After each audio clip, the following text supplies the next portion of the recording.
We are being hypnotized by people like this. Newsreaders, politicians, teachers, lecturers. We are in a country and in a world that is being run by unbelievably sick people. The chasm between what we're told is going on and what is really going on is absolutely enormous. Oh yeah, dude. There's some Nephilim. It's like we all know what's going down, but no one's saying shit what happened to the home of the brave. These motherfuckers, they controlling us now, and no one's talking about how they made us modern-day slaves. And everybody's just walking around, heading the clouds and wanna wake up to a dead in the grave. But then it's too late, we need to be ready to raise up. Welcome to the end of days. Everybody is slaves, only some are aware that the government releasing poison in the You burp. Welcome back, ladies and gentlemen, to another episode of Nephilim Death Squad. I am David Lee Corbo, a.k.a. The Raven. Sleepy Lee Corbo. That is Top Lobsta, the father of disinformation. Hello. It is a little bit early, and I know, like, no matter how much I wake up, I'll shower, several cups of coffee, a lot of hydration, still can't shake it off my face. You can tell by looking at me. Well, maybe our guest has some answers, but let's run. We have to plug. We have to plug away. It's very important that we plug for money or something. Patreon.com// I'm very sorry. One of the to slashes. the sensitive people out there about the slashes. Nephilim Death Squad is where you're going to want to be at the half-an-hour mark when we go live exclusively to our Patreon members. Key word there, pay. That's the functioning word. We get away from the poor sometime around the half-an-hour mark. If you want to prove to us that you're not poor and you want to continue enjoying this conversation, engaging in the live chat, gaining access to episodes before the general public, and also getting first dibs on Bohemian Grove 4 tickets when they are released, then patreon.com/Nephilim Death Squad is where you won't be. And don't forget to go there for your discounts on toplobster.com. Ooh. And go buy some stuff. We have some more merch, some more designs coming out pretty soon. But Florida Illuminati, also a banger. Florida Illuminati, a lot of fun. Go check that stuff out. Let's get into the guest because we have made him late. Yes. And he looks very busy. He's actually kind of angry at the bottom. He does look like a busy guy, and he's been waiting on us and our tech issues for quite some time. Joining us today is Christopher Gardner. Chris, for the audience who may not be familiar with your work, who are you? What do you do? Well, nice to meet you guys. I've been listening to your podcast for a few months, and you guys rock. I really love your banter. Thank you. I am a builder of domes in the Ozarks, and I also own a company that makes biochar, which I know our friend Brad Lale wanted, introduced us that way about talking about the hypercube of carbon, the 666 of it all. And yeah, so I'm originally a South Floridian, so I feel simpatico to you guys. I grew up around Latinos. Well, first off, I didn't want to correct you before the show, but David's not Spanish. David's just a mutt. Well, He's all mixed up. I'm what is affectionately, and you can call me this if you'd like. A bioweapon is how I like to be addressed. I'm a multitude of things. Well, that's the thing about the Jews. They can morph into whatever they want to. So like you being around Latinos by osmosis, you just kind of like morph into that. God, he does not know how correct he is. Yeah, I will code switch. If I'm around black people, I'll code switch. If I'm around Spanish people, I'll code switch. And I'm never enough for any of them. But please go on. Yeah. So basically, I grew up in South Florida. Do you guys want the whole bio, like real quick? And then we'll go. Tell us, give us the bio. How do you get into what you're doing? Because it's odd.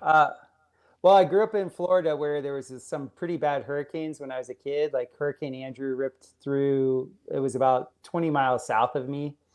And it pretty much devastated an area where my dad was building. My dad was a commercial contractor. And so I got to see the devastation of Andrew in 91. And my dad kind of turned me on to domes. Like in not saying like build domes. He was just like, oh, if you're going to build, you should build this way.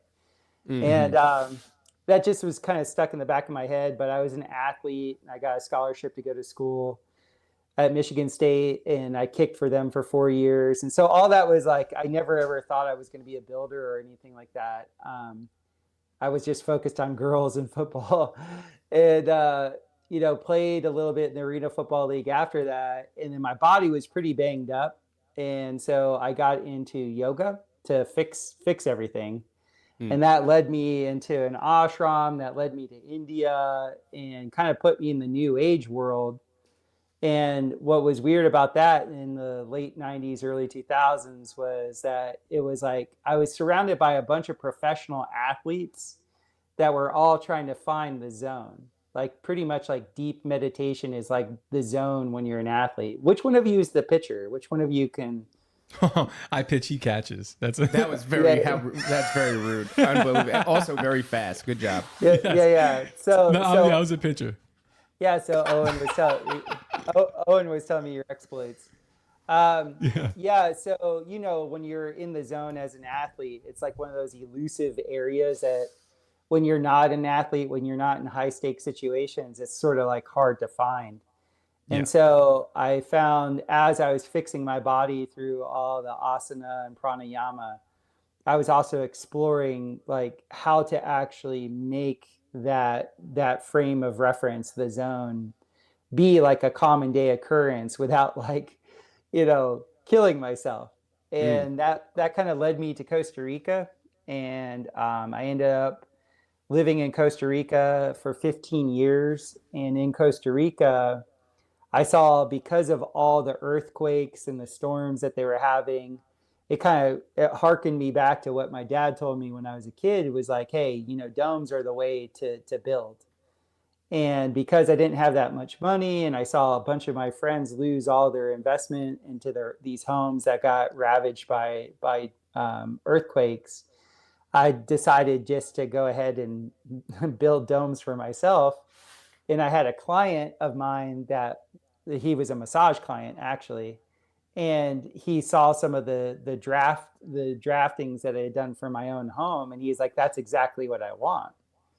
And I was like, well, if you send me to school to learn how to do this, I'll build you one. And he did. So he ended up sending me to CalEarth University in Hesperia, California. And I took their dome building workshop.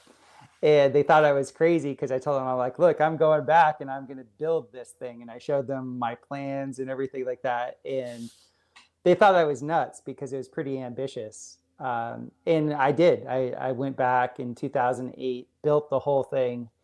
And from then on, like I've never really wanted for work. And I kept evolving my practice. Like their type of dome construction was just dealing with rammed earth. And it was really heavy. And so even though the shapes of the domes were really nice, the actual weight was not actually appropriate for how soft the land was. So what is rammed earth? Yeah, great question. You've never heard of rammed earth? Rammed earth is like, so imagine you have a form. Say you have a box and then you put earth in it and then you knock all the air out of it. You're essentially making a brick out of that earth without firing it. So I learned a system called flexible form rammed earth construction, where you take these long tubes, the sacks that they will put like grains in. Well, before they cut the sacks, you end up having this huge tube, and you can cut that to any size you want. And what we do is that's what we do. We'll cut those sacks into the sizes that we want, and then we backfill them, and then we tamp them into place. And so here in the Ozarks this last year, we've built 5 buildings, and we've laid, I think, something close to 100 tons of earth and shaped it. So it's like sculpting. It's a very rudimentary way of sculpting. But the whole notion was biogeometry. Like what my dad was telling me when I was a kid and what I saw in Costa Rica was that essentially when you build boxes, when you build, essentially a cube, Mother Nature doesn't like cubes. Cubes get blown away. And, I don't know how long you guys have been down in Florida. I think you're in Central Florida, but at least in South Florida, for a time there, we were getting hit by a lot of hurricanes. And no matter how well the houses were built, you would have these problems with the roofs getting popped off and all the rest of it. And it's just because it's not natural to have, these, I guess you would call them post and beam structures, because of low pressure that occurs when, air moves very fast over the roof, all the rest of it. So I just started building domes, and modifying my system so that they could handle earthquakes, they could handle the amount of rain. And ever since then, people have kind of really taken to it because I've hybridized the system of using rammed earth with these steel structures they're originally called a Japanese star dome, but he actually got the mathematician that figured that out. He figured out the math from mandalas. So that's interesting. Are these your constructions, Chris? Yeah. These are fantastic, man. You're using like mandala golden ratio type of Yes. construction. Interesting. Yeah, so like the coral domes right there, that company I've that's a offshoot of my original company in Costa Rica, Tico Dome, which that dome that you see right there with that roof, with that reciprocal roof, that's a Tico Dome. That was my original invention, where you have this massive free cast concrete nylon cement roof over a dome. And then that way you could have rooms offshooting the center of the building. And you'd have essentially the dome as the great room. And those were about 8 meters wide. So the great room was about 500 square feet. And then all the bedrooms and bathrooms and everything like that would offshoot off the center dome.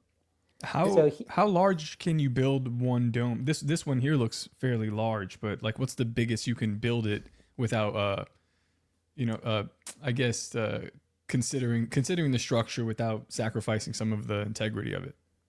Well, we just completed our largest one, which is a 42-foot diameter, which is 1,600 feet just under the dome itself. So I really like modular dome. I like modular buildings. I'm sort of like a Mediterranean type of, like if you were to take like a Frank Lloyd Wright, mix him with like a dome builder, and then throw him in the Mediterranean, that's what I am. So I like courtyards. I like structures that are hyper resilient to like the shear forces of whether it's wind or earthquakes. Here, where we live in the Ozarks, we get a lot of tornadoes. Like this last year, just the tornado alley that we're in, we had 7 tornadoes pass through here. Jeez. And so, yeah, I just had to get Starlink because all of our towers are gone. Like I used to get full bars here. Now I get 1 bar. So I had to Starlink it up. But me too out here, same thing. It's not because of weather, it's just because I'm in the middle of nowhere. Yeah, well, I'm in the middle of nowhere, and we've been getting all these like tornadoes. So what I'm seeing as like the market inefficiency right now is tornado structures, because most tornado structures that they build are boxes. They're kind of ugly. They're usually like some sort of steel box. And then they're not good to be in. Like if you're in them for any period of time, you feel like you're in a prison cell. So pretty much I could see in the very near future, instead of people doing storm shelters where they have these like gross, concrete and metal boxes to be in, they'll have just like a little dome that then they can rent out to people or whatever. Because you can make, they're so much more resilient than a cube.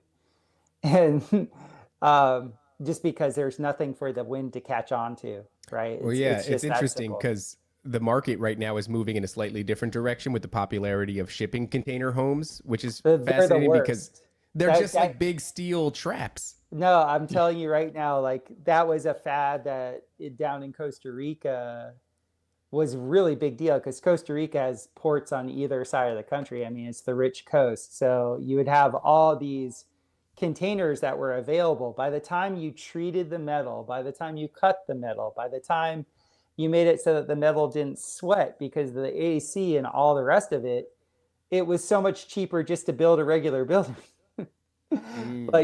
Like the shipping container thing is really good if you need like an extra bodega or storage space. Yes, sorry for my terminology.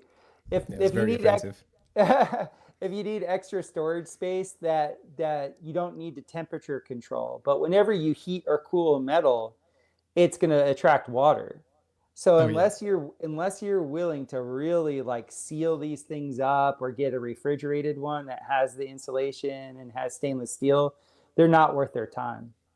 And honestly, like I saw somebody has like this storage unit house where they built, and it's like it's very like oddly geometric.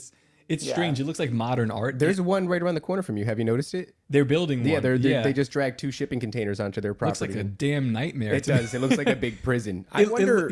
I don't like the aesthetic of it. The stuff that you're showing me here with the domes looks beautiful. like it looks like something you'd see in Tartaria. Yeah. The other stuff, it looks like, that's in these modern museums with we're supposed to consider it art. What I'm wondering is what happened. Like, I understand the benefit of the structural integrity of like right angles and things like that. But as far as wind resistance, just having this gigantic flat surface made of right angles is not going to do you any favors when a big wind comes through.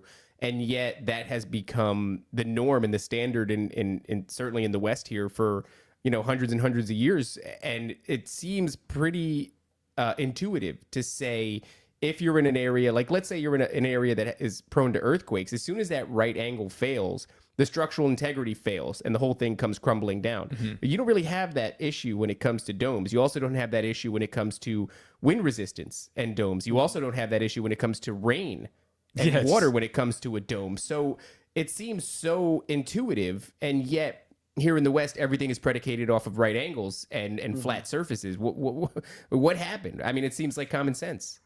Well, my dad, he was an architect, and when he was in college in the 60s, they had this huge shift in the architectural language. They went away from like classic, I guess you would consider it Northern European roots of having big bay windows and nice curve. Like if you go into any old town, a Germanic town in the United States, like in Wisconsin or Illinois or any of these places that were essentially 150 years ago were bustling, right? You have all the houses have character, and what you'll see in all the houses is that even when you do have flat surfaces, those flat surfaces are always broken up by different levels. And he was telling me he was really upset in the 60s because in the 60s they brought in the Bauhaus method, which when you look into social engineering, they figured out in Russia, essentially the USSR, when you put people in boxes, they lose all hope. And so what they did was they essentially created this design language to quote unquote standardize construction. And the standardized construction method was to make it so that people became material dependent and not geometry dependent. So in the past, everything was geometry dependent. Like when you look at a dome, whether it's a beehive dome or a hemispherical dome or whatever, that's all geometry dependent. Like I build tensegrity structures. So people are losing their mind when I'm building these things. They're like, it's never going to work. Like everything looks floppy. And then once it's put into position, it gets tense and then it's perfect forever. And nobody can understand it. It's the exact opposite of post and beam construction, where you put up a post and then you put your beam across and you level it and you plumb it and all the rest of it. And there is a time and place for all that, which is appropriate.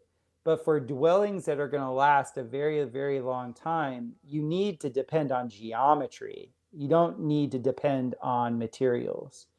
And where I was in South Florida, there were all these homes that were being built on the intercoastal, and it became very, very apparent that the Bauhaus method became the norm. And you just see it. It's a contractor's wet dream because they can just charge more for materials. It's just like, oh, I need this beam to run 60 feet, and it's a 2 foot by 4 foot concrete beam that's running 60 feet. Well, that's $100,000 beam with the steel and when it's poured and all the rest of it. And the contractor's just making 20% on it. And it's just like, woohoo. So the geometry of things has been lost to a big part. Like I have people that are friends of mine that work for some of the largest construction companies in the world, like Halliburton and Turner Construction. And as architects, they're kind of caught in hell because all they do is do litigation. All their whole thing as an architect is just limiting liability and looking at precedents. They're not designing anything. And I'm on the other side of the scale being like, none of that means anything to me. I'm not building commercial buildings. I'm building actual domiciles for people to live and thrive in that feel good. And I got into that because I was working in these incredibly high level spas all over the world, because my first and longest occupation was deep tissue myofascial release.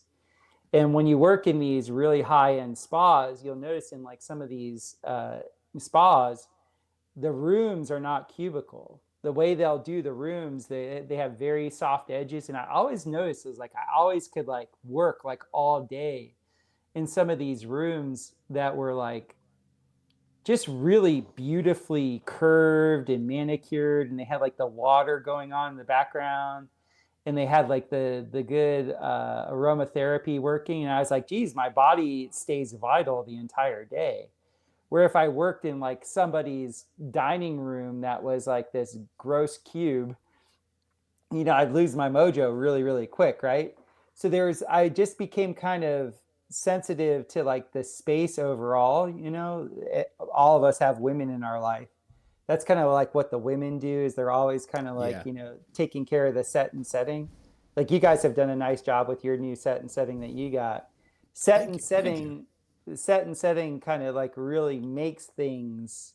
Well, there was an entire school of, I don't know if it's actually called this. Is it feng shui? Feng shui, yeah. And it's kind of ridiculed because, I don't know, I guess like white women with dreadlocks. But it's the same thing with like this new age movement. It's like white women have kind of co-opted it, made it look foolish. There's a lot of truth in it, right? Well, what he's talking about is being trapped in this kind of, everything is 90 degrees and you're in this cube and it disrupts the flow of energy. Well, the feng shui is based off of this idea of the way that energy flows through a room. They even have so many, stipulations as to like not keep a mirror in a certain location. You want the mirror, I think, to be facing, an opening so that there's some sort of reciprocation of energy and it has to leave. I don't know. Let me ask Chris, but put a pin in that thought. But on the inside of your domiciles, how are you sheetrocking this? Because I know this sheetrock stuff is garbage. Yeah. Like as far as like the resonation of the sheetrock, it's not vibrating on a human level at all. And neither is most of our wood now. Like I actually did construction in my old house in Brooklyn. We took out a wall and opened it up, and I made a beam to hold it up. It's all of right angles, of course, because that's all I know how to do. And the old stuff that we took out, the house was built in 1912, something like that. And you can look at the grains of wood, and first off, it's colored like this, like our couches. And there's so many grains within the wood that I was like, is something wrong with this wood? No, because it's why are there so many lines in this? Why wood? is there so much lines in my wood? Yeah, But yeah, now the stuff you see, you can count the lines. There's like 15 of them. It's crazy. It's so degraded, and it's basically dead material. I mean, I know that speaks to the age of a tree. When you harvest it, the more rings, the older the tree. And I guess it's because we've taken down all the old ones and we're planting trees and then we're harving them beforehand. This is what Chris is saying, right? It's just like because we're so dependent on the materials that we're probably just sapping this stuff out. So what are you using on the inside of your domes? I'm a mason, I'm a Ferro cement mason. So I deal with mainly all cement and what level of mason are you? 33rd degree Ferro cement mason. Yeah, I just say that just to be kind of a jerk. I deal with masonry mainly just because it's so much more viable than the wood that you can get now. Like when I get yellow pine or even white pine right now, like when you touch it, it's like paper mache. Oh, wow. You know, it's like, hey, Madeline, that's cool. I didn't know Madeline watches your show. I got exposed to very, very high-end, high-quality materials, like in carpentry. You can't find any of that wood unless you're a multi-millionaire. Wow, that's how bad it's gotten? Oh, yeah. Yeah, like for a real windfall mahogany tree, before it's cut up, is $100,000. Wow. Yeah. Wow. That's incredible. I mean, that seems a little bit untenable. It is untenable. Right. So what they're giving the quote unquote working class is they're giving them sticks. They're literally giving them pine sticks. Mm-hmm. And what used to like and I know this because my family owned lots of property in northern Florida back in the day. What the way they used to do the yellow pine in North Florida was you'd have a 30-year tract of land, and every 30 years that would be harvested, and then they would rotate it. And that was like back in the 40s and 50s and 60s. Well, they've since rotated it. It's now a 15-year rotation, and then they have these white pine trees that grow very, very fast, but they never get as dense. And pretty much all your 2x4s, like if you look at like the sizes of 2x4s now, they're not a 2 or a 4. They're in a 1.5 by 3 1/4. Like they're lying. So not only is the wood smaller, it's so much softer. And so when I was looking at all this, and now they're saying, okay, you need this amount of soft wood to create this. And then the shape that you're actually creating in and of itself is less resilient. And when I was looking at the science of it, it was like, okay, if you have a flat plane like this, you put a 6-degree arc in it, it's now 6 times as strong. You put a double arc in it, it's 13 times as strong. So why would I be building structures that have flat walls with inferior product just to have it go away? And that's the whole thing. Like that goes back into the Bauhaus thing of like, this whole thing is engineered to fail. They measure economies by how much trash you produce. The more trash you produce, that means the better commerce is, the more commerce there is. And I saw this in Florida when I was growing up. Like all the contractors were like rubbing their hands the second a hurricane came through. It's disaster capitalism. Like it's disgusting. The way the contractor culture is here, because I did construction in New York, so I'm familiar with how these guys operate. But over here, man, they're like sharks. It's horrible. Gross. Like my parents built a house on my property right across the way, and dealing with these people was like, it was predators. They're like predators. It was litigious rather than like, I mean, no one's really out there trying to do good work. They're just trying to like, you know, get a what was that called? Get like clearance from the county to do whatever. Yes. And it's just charging more money. I'm just like, it's You know what? incredible. Also, I realized like people back in the day, like, you know, karate board breakers, much more impressive. Not as impressive now. When they bust the board, not very impressive. I was talking to our one of my buddies. He's actually in the chat, Scott, and you know, I have this Hyundai, this 2013 Hyundai, and I used to own an old Jeep Cherokee, and I was talking about how wonderful it was because the Jeep Cherokee, there's all this room to work in there. It's very simple. You want to swap a part out, it's no big deal. You have space for your arms.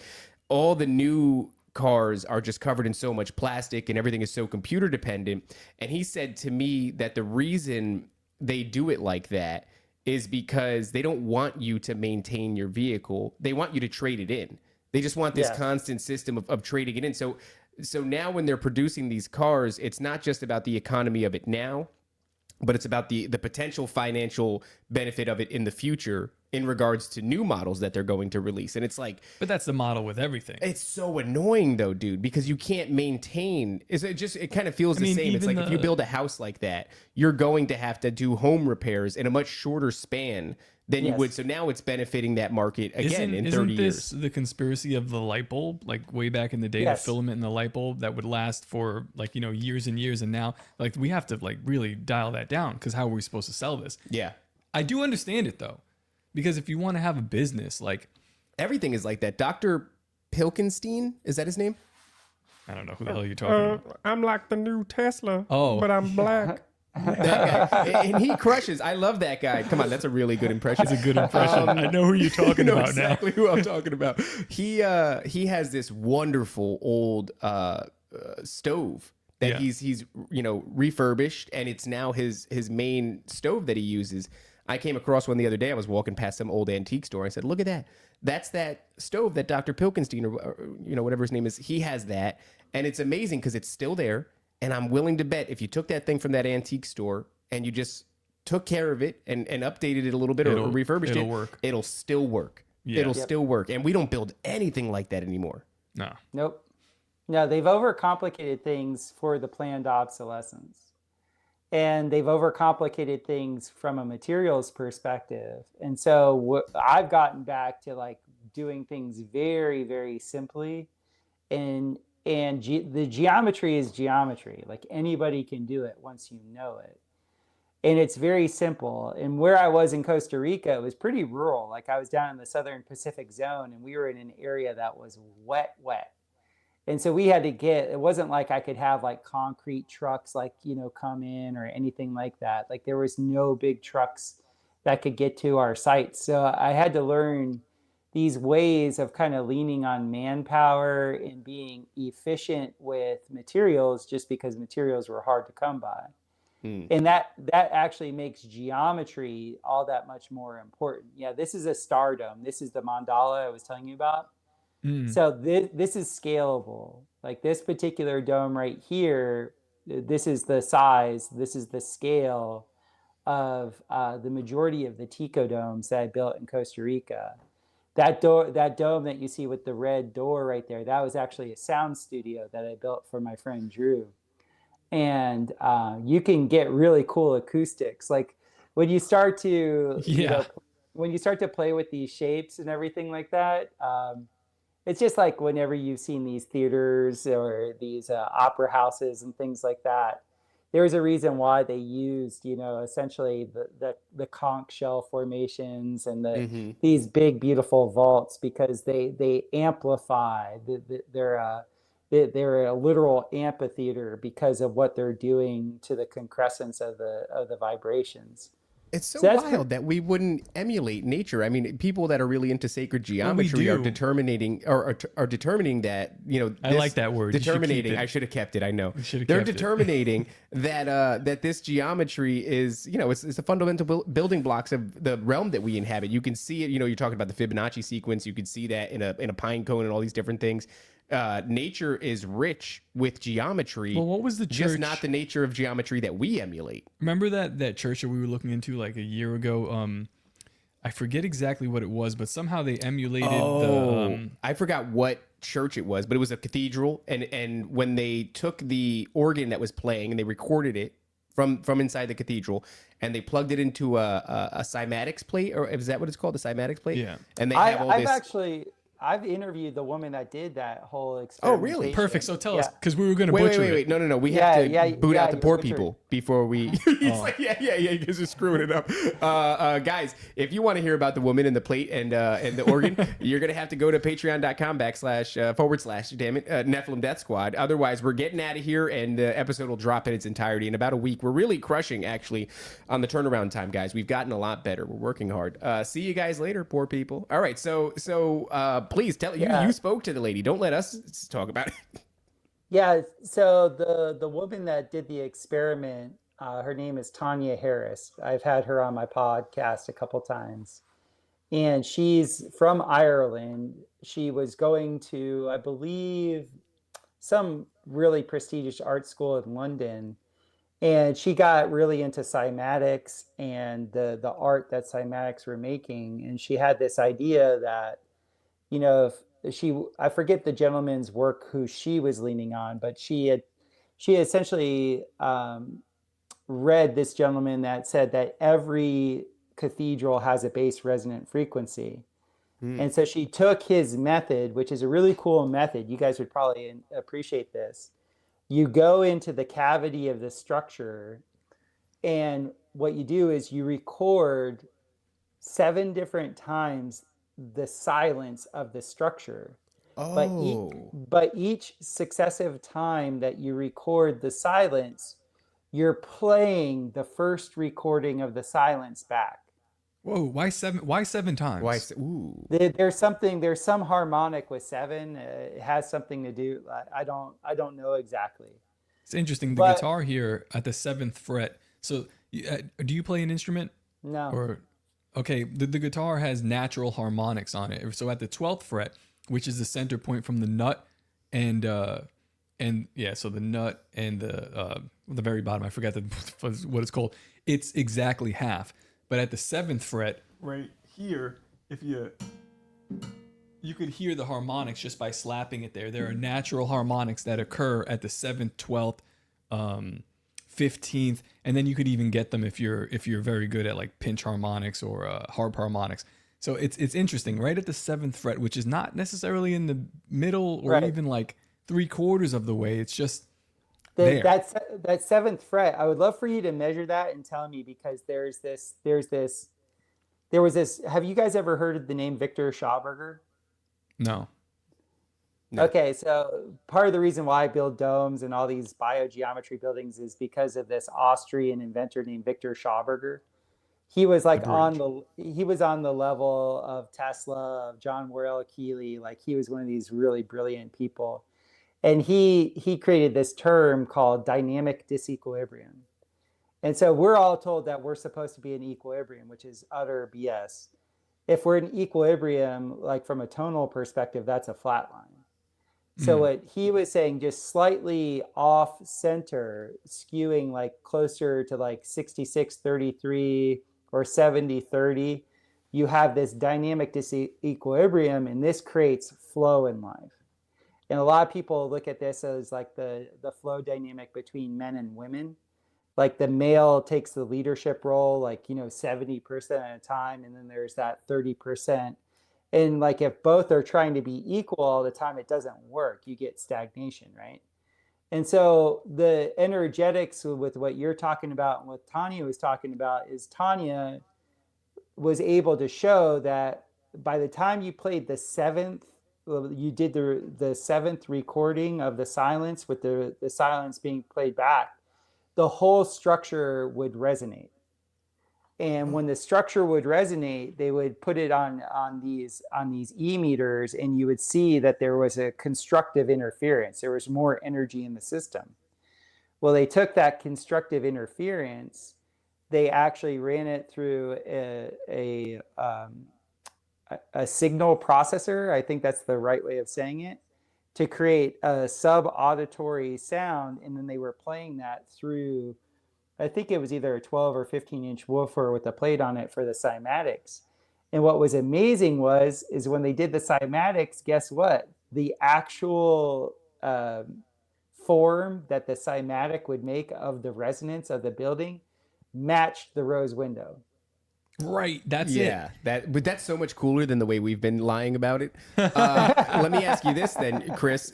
We were close. No, I said there was an organ involved, and that's so much better than there being an organ involved. It's just the natural cymatics of the room is incredible. What I'm wondering is, which came first? Were the windows designed with some sort of, foreknowledge of that effect? You have to build the structure, then you put the windows. No, right? I mean like the design of the windows. Was that done with some sort of foreknowledge of, resonance and frequency, or is that cymatics design that emerges on the plate of an actual, product of the structure of the windows?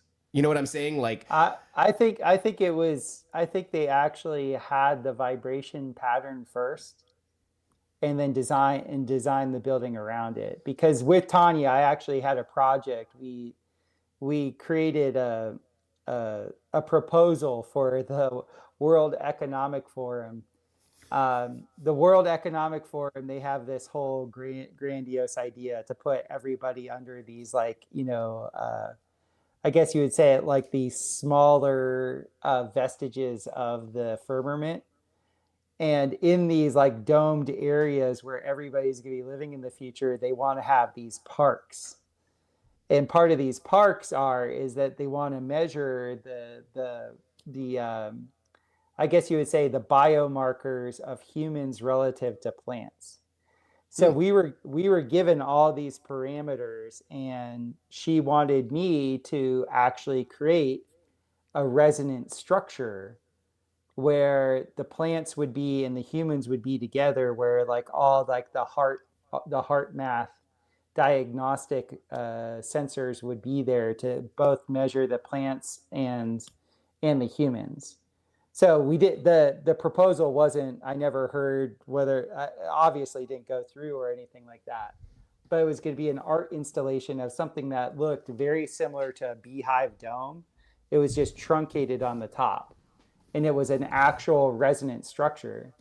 So you have like people who make drums that resonate, people that make, the violins, all these musical instruments that you were bringing up before, they will actually know the pitch that they want to hear. They'll know like what the tone of the actual instrument should be. And they kind of like back engineer it. They kind of do like trial and error until they get it right. And I think our forefathers actually had a much, much, much more substantial knowledge of how to like, okay, we want to produce this resonant tone. This resonant tone is this specific architecture with these materials, because, architecture has been said to just be frozen music. And I really believe that. That's interesting. Yeah. Especially when you're looking at like the Tartarian type buildings, but it reminds me of this right here. We have the Matt Rife coil for Rife technology, and his theory is obviously that there are tones and frequencies that you can play to break down cellular structures of different organisms, whether it be, I'm not even going to say, because, obviously they're going to be like, that's medical misinformation, but you know what I'm talking about. So back in the day, these people knew about this stuff. Yes. Would this lean into the idea of bells, like the bells that were in our society and are now buried? Yes, absolutely. I think the bells were a technology, because even in the 40s and 50s, there were people they were able to boil water with bells, with like with no energy. They would just get the bell to resonate in water, and the bell shape itself would cause the water to boil. So you could create steam like so efficiently, because you're not like trying to heat it with something that's exploding or with fire or whatever. And so these bells are shown that they would create this micro cavitation. Well, the air that we live in, like we all breathe air, but most people don't know that air is a fluid. And so if the bells could create cavitation in a thicker fluid medium like water, what do you think it was doing to the air around us? And cavitation is that aspect of nature that they totally took out of the science books. Like the gentleman, Victor Schauberger, that I was talking about earlier, he was the one that was spreading to the world, hey, cavitation at its very most minimal way of looking at it is at least 400 times more efficient than explosion. So you guys, like you lived up in New York, right? Yeah. When you, in some of the old buildings, did you ever experience like when you would have water running and then you would turn the water off and then the pipe shake? Did you ever go through all that? the time? Yeah. That's cavitation. And what they were finding with these massive water mains in all these cities is that they would blow and they would have like no idea, like how is it? This pipe is rated at like 1,000 PSI. How can that water actually crack that pipe? Is it a faulty pipe or whatever? And they figured out it's cavitation. And what cavitation is in nature, when you have a flow of something moving and then you truncate the flow, there's a collapse, because nature abhors a vacuum. And I'm sure you guys have heard that term before. And this is where you get like these oil tankers, like, collapsing on themselves and things like that, right? Like you'll have like anything that's supposed to be a pressurized tank. I think it's like a temperature variation, if it's drastic enough, can cause that pressurized tank, despite the walls being made of like however thick steel. I love those just videos. Collapse. Yeah, dude, it's terrifying. They have when like that happens. the vacuum machine videos, and they'll put things in it, and then they'll just vacuum, and sometimes the thing will just be like, because of the, I guess the what do you say? Cavitation. But that's not cavitation. It's not. That's depressurization or pressurization. Cavitation's even stronger than that.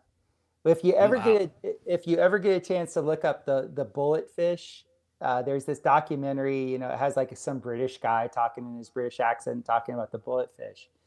Cavitation is actually how our heart works. We were lied to, telling us that our heart is a pump. And it's not a pump. It's like a vortex, right? Well, it's a vortex because of cavitation. At the very center of every vortex, you have cavitation. It's electrical cavitation. So the one thing that my mother was in cardiology, and so I was always being browbeaten about, the heart and it's a pump and all this stuff. And when learning the anatomy of it, it was like, oh, we have something called the aortic arch. Why is it when the heart is completely under pressure, does that aortic arch drop? That makes no sense, because when something's under pressure, it expands. So how could you have it collapsing when it's under pressure, right? And it's because it's not under pressure, it's under cavitation. And so cavitation, the way you could think of it, it's like women, right? And I don't mean to be crass, but like I think all of us have kids, right? Well, Yeah. how did the kid happen? We made love to our woman. We gave energy to essentially an empty cavern. That empty cavern collapsed, and then life was. And now that kid is like an infinite energy being that will continue to produce and produce and produce. Have you ever seen the videos of that? Yes, like the IVF? light. Yeah. Exact. It's the light. it's fantastic. It's a brilliant light. Right when the sperm enters the egg, it's just like a flash of yeah. Yeah, that's cavitation. That is cavitation. That's incredible, dude. Dang. Yeah, so cavitation is how Mother Nature gets all this work done with so little input energy. You have the bullshit NASA scientists that say, oh, well, the sun has, distributed X amount of joules of energy. But yet, if you were to calculate all the biological things that occur here on the planet, it's like a billion X the amount of energy needed from what the sun is given. So even in their BS way of looking at things, where's all this energy coming from? It's because God created the system to be self-sufficient. God created the system to work through these cavitation principles in which thing collapses to a center, and then boom, from that center, there's extra energy. Chris, did we used to have a better grasp on this sort of thing, and we've moved away from it? Absolutely. And I'm assuming that was by design. Yeah. I think at the turn of the 20th century, so the early 1900s, I think the robber barons pretty much were following the Great Reset protocol of taking everything that was pretty much all the best buildings architecturally, like when we look at, we say, oh, this is a work of art. This is an absolute masterpiece that can't be created. To the one of them, we're told that all of those were created during the Dark Ages or during a time where people were just, going around with, horses and carriages, fighting two front wars, all these narratives we're told. I am here to tell everybody that to build a cathedral as beautiful as the Notre Dame Cathedral or a St. Paul's Cathedral, they are inspired. These are inspired pieces of work. I've told, now my crew believes me. Like my new crew here in the Ozarks, I told them, you come build domes and your IQ will go up. It's going to be very, very hard on you, but it's one of these things when you're always arching your back and you're always looking, you never have a right angle to deal with. It changes your consciousness.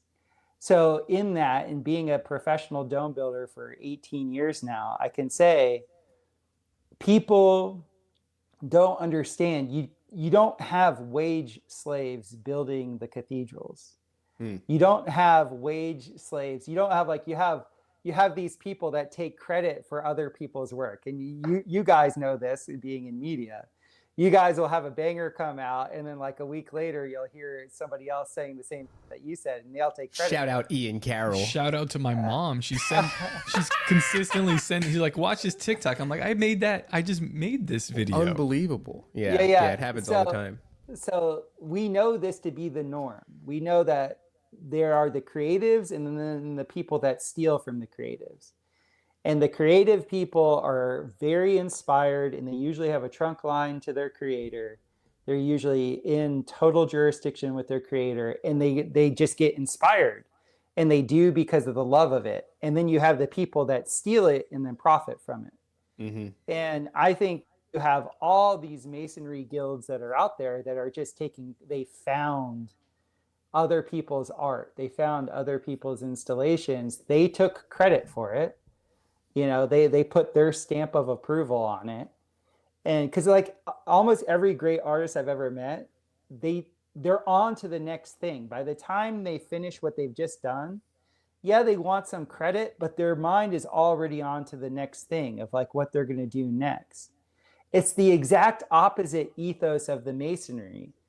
Oh, we're putting our stamp on this for posterity and eternity, and this is our thing. It's because they found it. They literally found these things. And these cathedrals, I'm telling you, these were not built by people that were working a 9 to 5. I was in Scotland, and I went to the Rose Cathedral and Roslin Chapel. And it's a small cathedral, like it's really teeny. And they were telling us these BS stories. They're like, this one pillar was crafted by a master mason for 40 years. And I'm like, humans don't do that. That's not true. I do not buy that.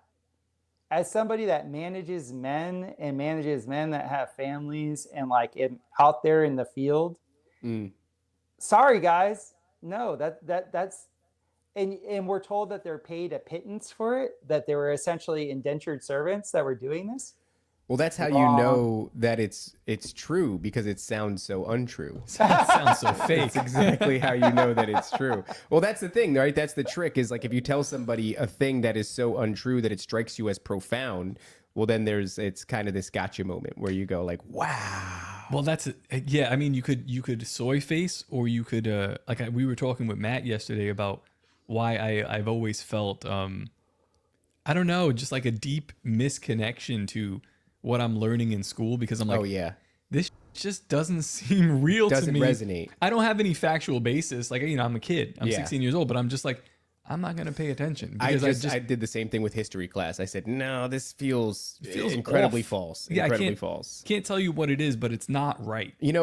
Talking about all this though, from the flow of energy to the resilience of these structures and all sorts of things, and the beauty of what was supposedly created in the Dark Ages, it seems like what Chris is saying is true. There was a much deeper grasp of something more profound when it came to not only building structures, but the flow of energy.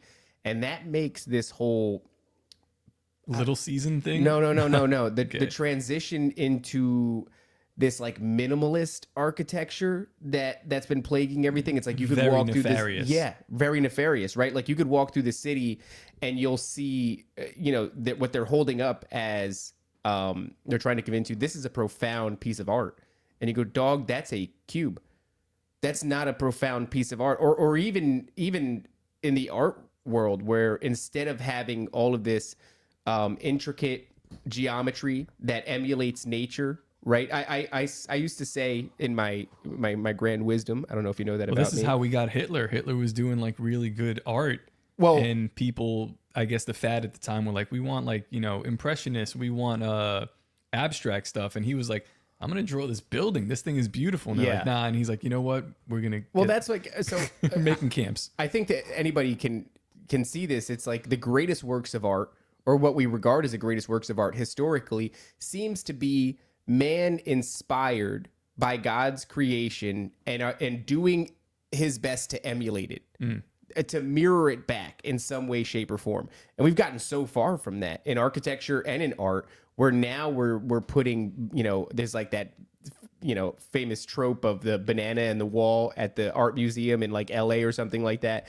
And it's a duct tape banana. And people are stopping by and they're gasping and they're taking photos. How profound, right? And it's like, this required no skill, no discipline, no time, no sacrifice, no effort.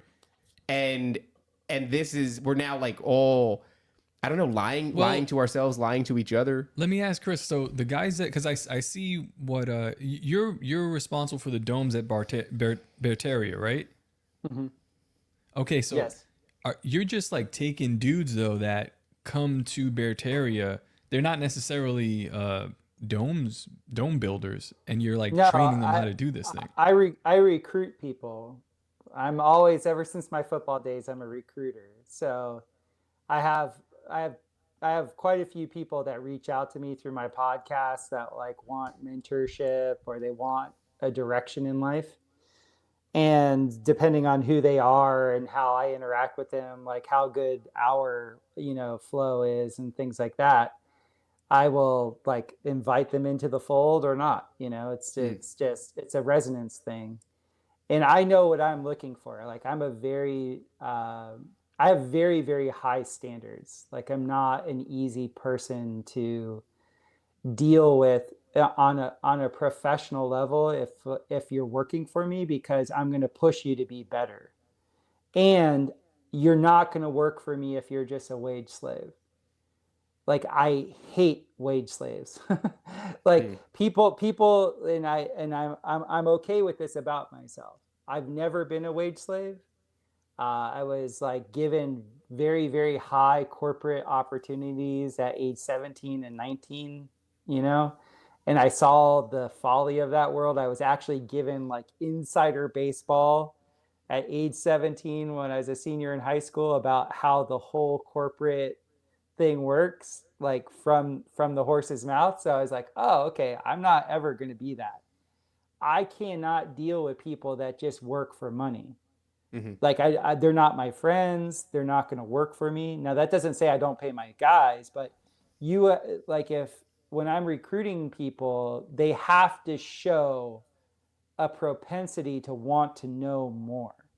They want to know. They want to know they want to get the juice. They want the gravy. Like they have to have it as like a part of their like, oh my God, like, because like in the movie Fight Club, when the guys just start showing up on the porch, and Tyler Durden's like, get out of here, like you're worthless, like why are you even here? And the guys that would stay were the guys those are the guys, because they're not there to be pat on the back. They're not there because of, oh, they're going to receive some reward. They're there because of the ethos. And I'm kind of like that. I don't want people that just are there for the check. I think that's how I got here, man. It's like I used to work for the MTA, and you start off, this is everything that I've worked for, like construction after Hurricane Sandy. I was just a dude that was like, I was on my stomach cleaning out the crawl spaces of the crap that in the house. And then eventually you see the carpenter and he's building a staircase. So I like sit next to him. I'll chat him up a little bit. I'll learn his, and then I'm learning, I eventually learn how to build the whole house. And in the MTA, the same thing. It's like, I'm building the tracks, but how long am I going to swing a hammer, a sledgehammer for? Mm-hmm. These dudes will be there. It's crazy. It was like, it got me to the point of, I was becoming insane because I was surrounded by these people where I'm like, so you're just gonna do this? I'm like, but there's a specialist right here, and they're mad at the specialist because they make more money. But it was not about the money. I'm like, this guy's operating machinery where we're putting in like, it's called CWR. So it's how long was that? 390 feet of continuously welded rail, and he's operating this machine where you're picking it up and you're sliding it into place and all that. I'm like, or you could be the guy who's clipping up behind him, So I'm like, I'm following this dude. I'm like, what are you doing with this? And then I get that position, and then eventually I'm like, you know what? I want to learn how to drive the tractor trailer, the guy who's bringing us the material. So then I did that, and I'm like, this is this is boring. Like, you realize that there is a cap also at this limit of it was like, well, this is how much you can make. And if you want to do more, and it's not about money either, but it's like, if you want to do more, then you've got to give us more time. And I'm like, nah. It's like, because now that's my time. And now I can't do anything else with this. I can't build. Right. So I had to do more in order to not like die. Like I actually had a big, not a falling out, but my uncle was a bit of a mentor to me before he passed away. And I've had more jobs. Also, sorry for cursing. This is a Christian show. Don't do it anymore. All right, Mike. Don't do it anymore. We won't do that anymore. This is a Christian. This show is built on a. All right, put it away. Okay. All right, we're not going to do it anymore. We're done. My uncle, God rest his soul, he got me into welding. I've had more jobs than pretty much anybody I've ever known, because I would eventually get to this point where I'm like, what am I doing? What is this? This is killing my soul. Now, my uncle got me into welding. And I was reluctant to do it, but he got me out of a pinch. I was in a bad spot, and he offered me a job, and I was a fool not to take it, so I took it. And I started podcasting around the same time, and he heard an episode of mine. He wanted to support me. My uncle helped a bunch of fabrication shops get started in New Jersey. He heard me say that what I was doing was soul crushing. It was I felt like it was killing my soul. And he, you know, I have a lot of respect for him, and like I said, it was a mentor relationship there, and he was pretty hurt by me saying that. And I just couldn't express to him. He didn't understand. It was like, you had your hands on the machinations that built all this. I am rinsing and repeating in a little cubicle by myself for 9 hours a day, and I'm getting paid, you know, minimum wage to do it, and it sucks. And then I found that I didn't hate welding. I got into a shop one day where they were new. This wasn't a corporate shop. They let me do everything. So I learned the plasma cutting table. I learned the brake press. I learned the lathe. I learned the drill press. I learned, TIG and MIG, and I was able to get my hands on every single piece. And I became hugely adept at that. And I actually loved it. I mean, it still wasn't what I felt like I was meant to be doing, but there's some people that are okay with that. You can put them in a little cubicle. I don't know if they're actually okay with it. It's something I think about all the time, because like my dad, one of the best people I know, but like he worked in the post office, real happy doing that until he retired. He's a happy dude, but I'm just kind of like, for me, I'm like, there's like, I can't. It's like an issue. Dude, I've had 25 But who's going to deliver the jobs. mail? Who's going to deliver the mail? No, he's right. Owen would lose his if no one's delivering the mail. I mean, yeah, I get it. He's right. We need we need people like that. But then there's some people are just geared differently. I've walked out of over 20 jobs. I've gotten to the point where I've gone, what am I doing here? What is this place? And I'll just leave. I'll just walk out into the sun and enjoy the weather. It's crazy. I like it though. But it's like, some people, and we need those people. I'm not saying that you suck if you're not, it's like, I understand the whole wage slaving thing, but who is going to deliver the mail? Somebody's got to do it. You know what I mean? But it's not me, dude. There's something else. It drives me insane. Yeah. Well, it's kind of cool. This kind of runs into like another love of my life is I know you guys are primarily Christian and all that, as am I. It's a Christian show. Yes. And so, but there's something like in scouting, you go into profiling. And when you profile different personality types and all the different things, there are very specific patterns that emerge. Like you'll have people that want no responsibility.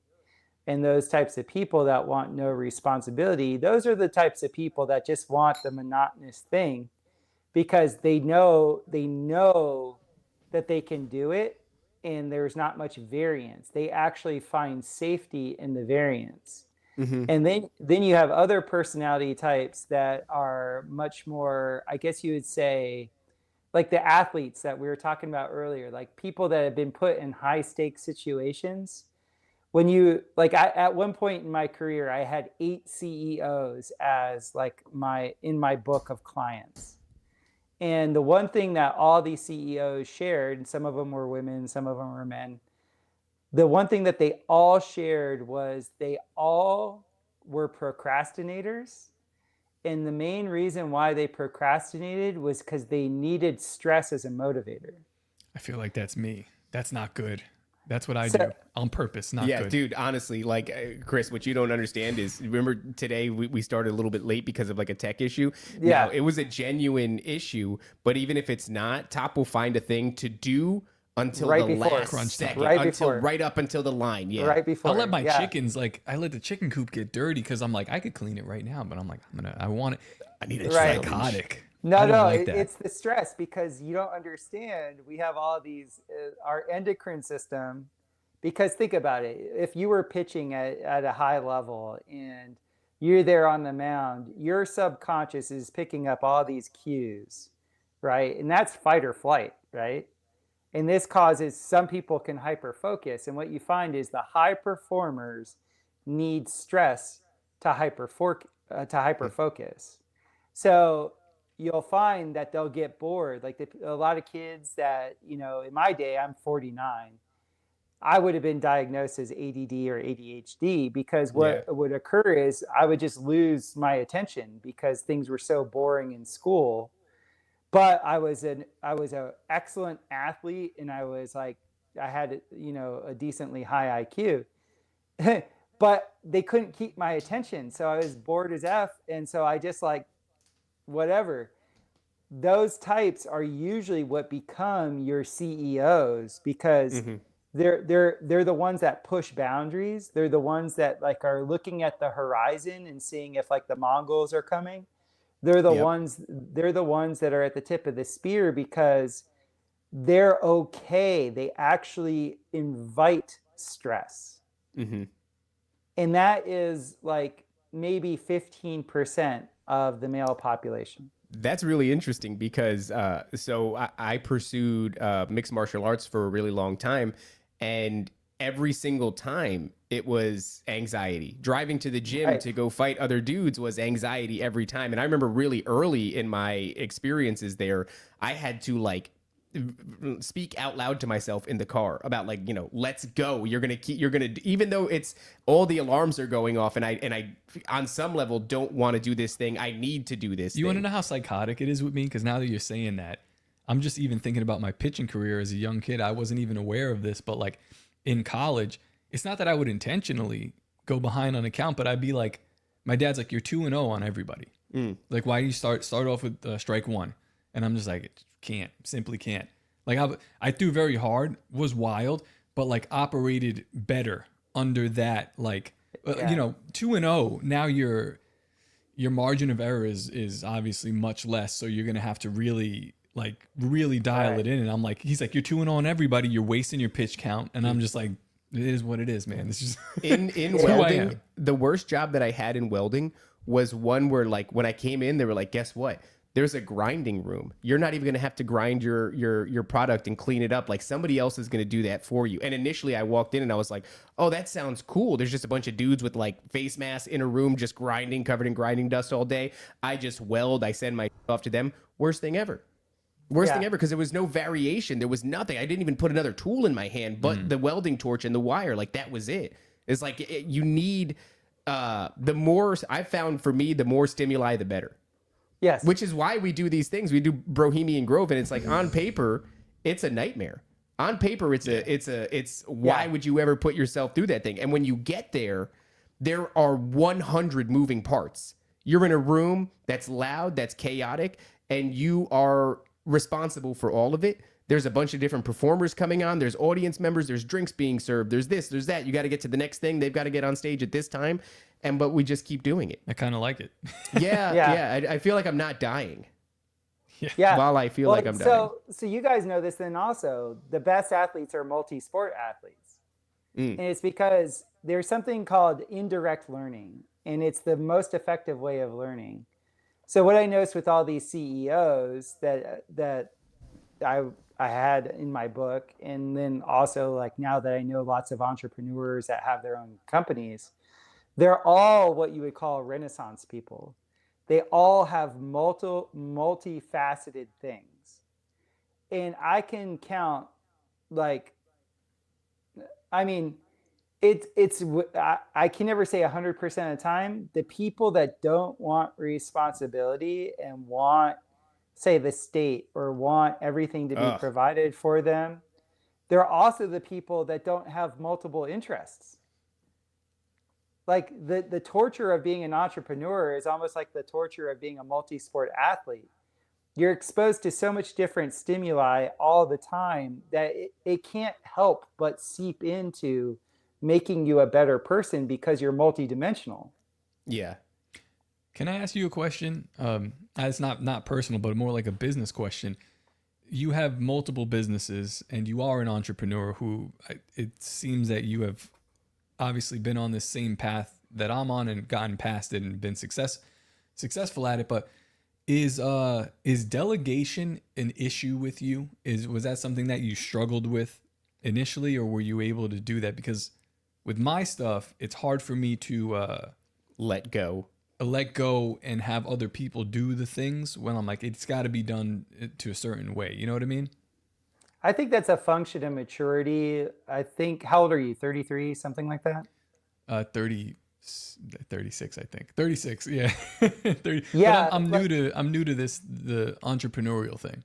So right around your age, I was exposed to this profiling system that showed me that I need to give orders. Like I need to delegate. In fact, that's the way I'm the most effective, because I'm actually an idea person. I have so many ideas and I can see the whole picture.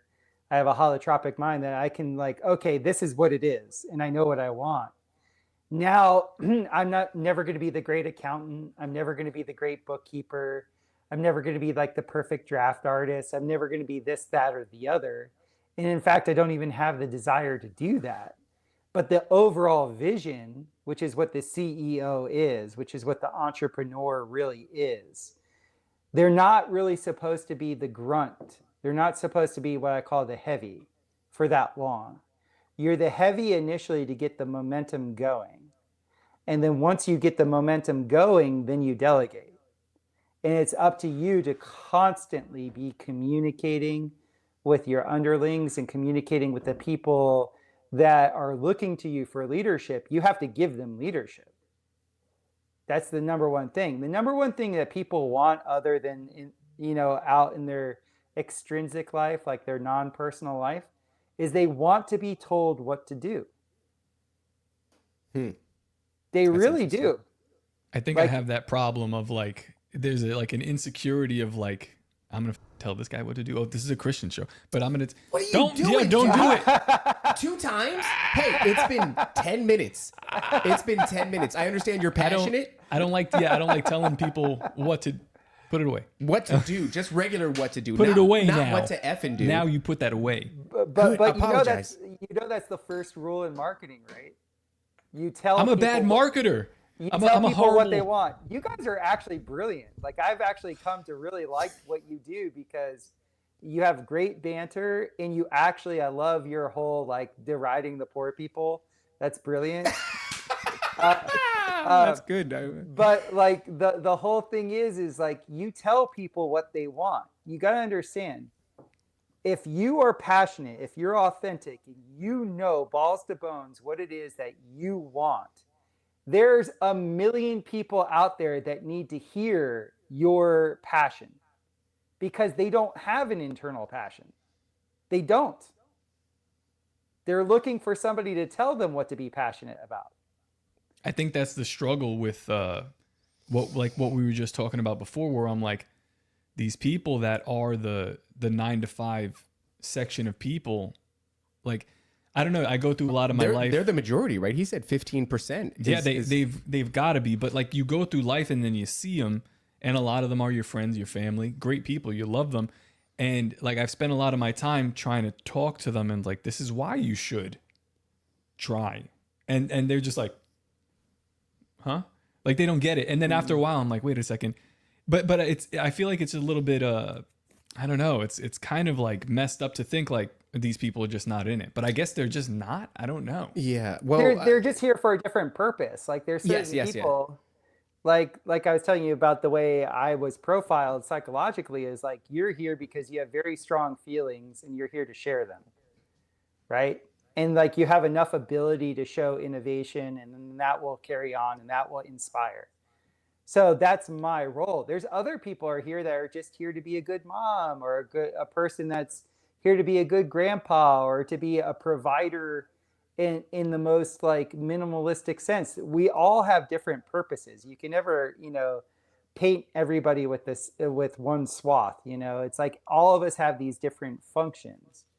Just the second that you become authentic, like when you truly know what it is that you're trying to share and what you're trying to do, you got to understand there's a million people out there at least that want to know what that is, because that gives them direction, because they internally don't have a direction. Man, that idea of the person that needs to have their hands on all these different levers and everything of a situation, and needs that amount of stimuli, right? That stress factor. Just talking about my uncle before, he was a guy that he built all these businesses. He was really much more than just a worker, right? And then even in his own hobby life, he was like a competitive bass fisher.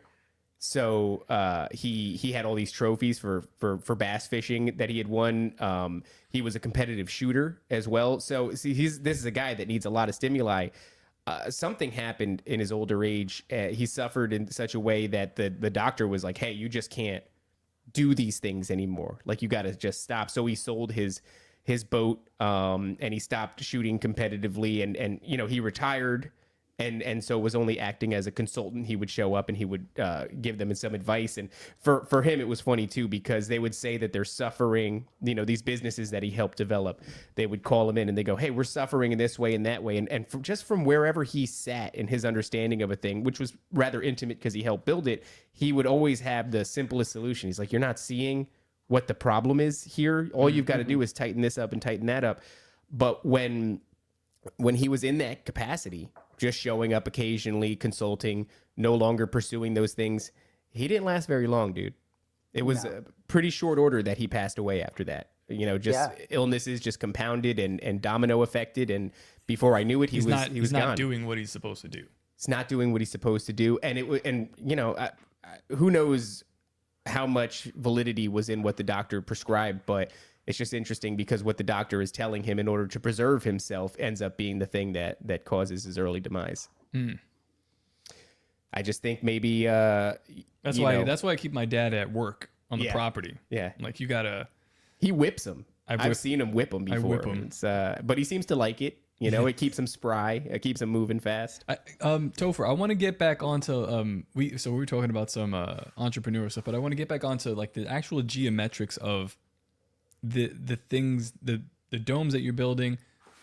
This cube stuff was kind of interesting if we even get to it. But can you explain to me why does this star pattern work? Why does the mandala pattern work when on a dome? And this is my favorite jam.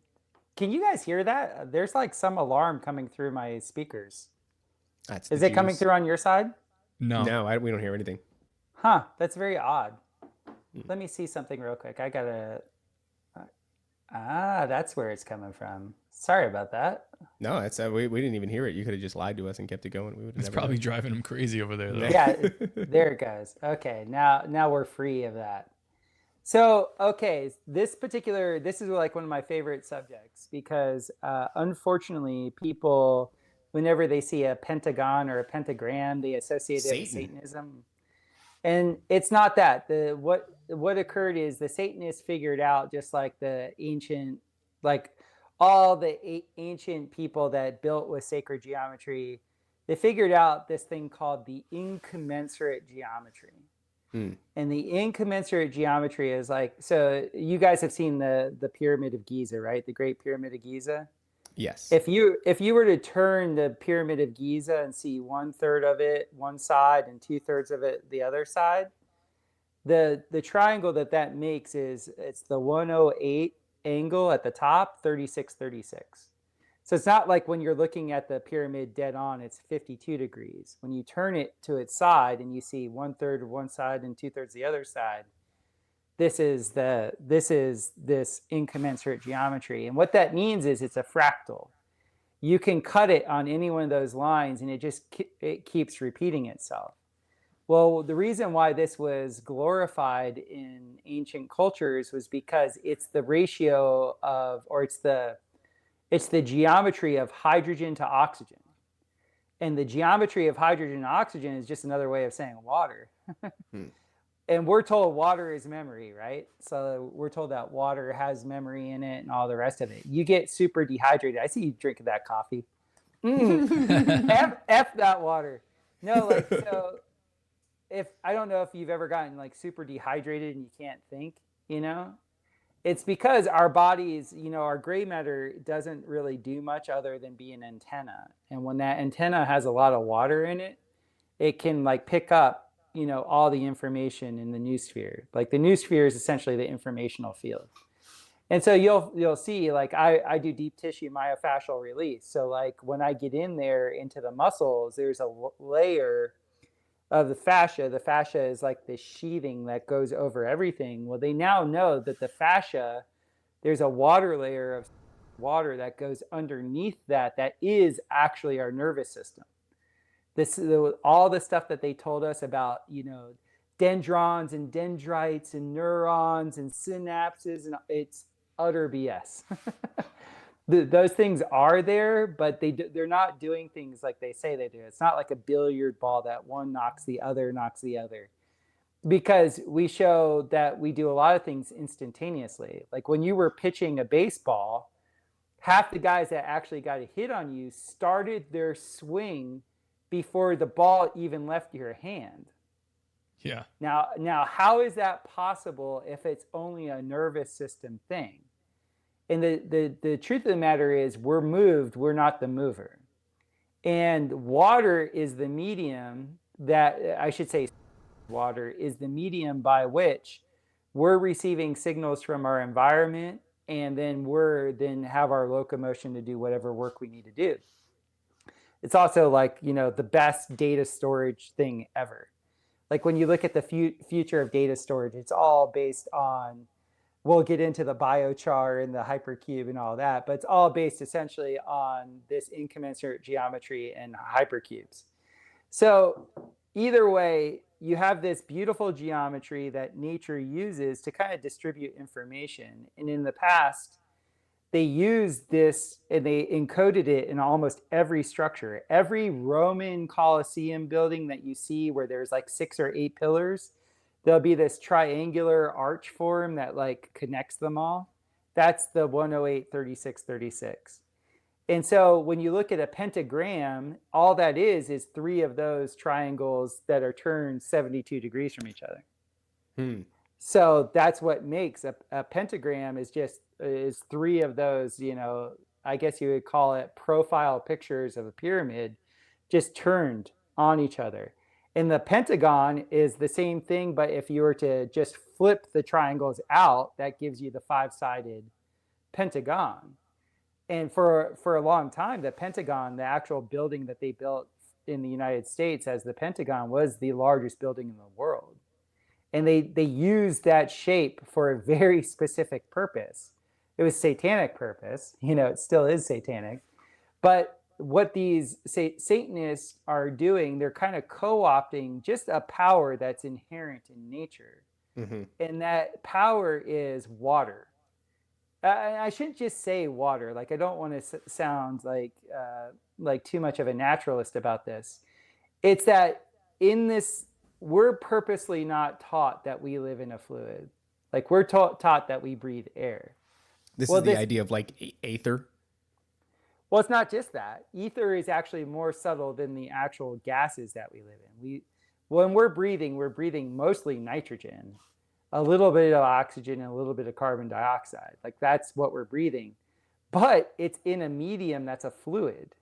Well, that fluid has a ton of water vapor in it. That water vapor is the intelligence field. So when people use these shapes in a negative way, what they're trying to do is they're trying to amplify. They're using it like an amplifier. And when I first saw the Stardom from this Japanese mathematician, I knew immediately, one, just the physics of how it was a tensed metal structure. So unlike geodesic domes, where they're just a bunch of triangles that you just stick together like Lincoln logs, that's not a tense structure. That's just everything has a pre-tension, each bit of it, and you fit it together like Legos. And those joints fail. And so when I saw this structure, I immediately was like, that's like a bridge, because you pop it up like a tent, and then the tension in all the metal, like you've done metal fabrication, when you bend the metal and then you freeze that in concrete, now that's how all these bridges around the world are so resilient, is because I forget what the equation is, but when you freeze the tension in metal, like a lot of the metal rope that they put as tensioning agents in bridges, when they anchor them to either shore of the river or whatever, they put them under so much tension, and then they pour the concrete around them to lock that tension in. And that distributes the tension through the bridge the entire life of the bridge, and it makes it so much stronger. So pre-tensed structures are, to me, like the future, where you take a shape that's obviously very resilient, like a bubble, a hemisphere is very resilient, and then you freeze it in cement. And when you freeze it in cement under tension, now the entire life of the building, have you ever heard the term tensegrity? I've not. So tensegrity is, think of tension and integrity. Okay. So it's exactly the way our body works, right? So like when you're running, when your left arm goes forward, your right foot goes back, right? And you said you were a martial artist, right? When you're doing martial arts, it's all about working levers. So if somebody overextends, you leverage that overextension to plant them, right? So that's tensegrity. Tensegrity is working on a counter lever principle. Like whenever something is under extension or under load, you're counter levering it, okay? Well, if you counter lever that in a perfect geometry, which the star dome gives you, because it's literally all of these incommensurate geometry triangles. That's all it is. This would be the same thing that's at play that allows something as simple as like an egg balance a cinder block, given the right angle. Like as long as it's done the right way, the egg can actually sustain the cinder block despite being pretty fragile in any other angle. Yeah, can you guys pull up Instagram? Because I have tons of like my BioCharisma on Instagram. I have like my website's a dinosaur. Okay, But yeah, like, I'll give me a sec.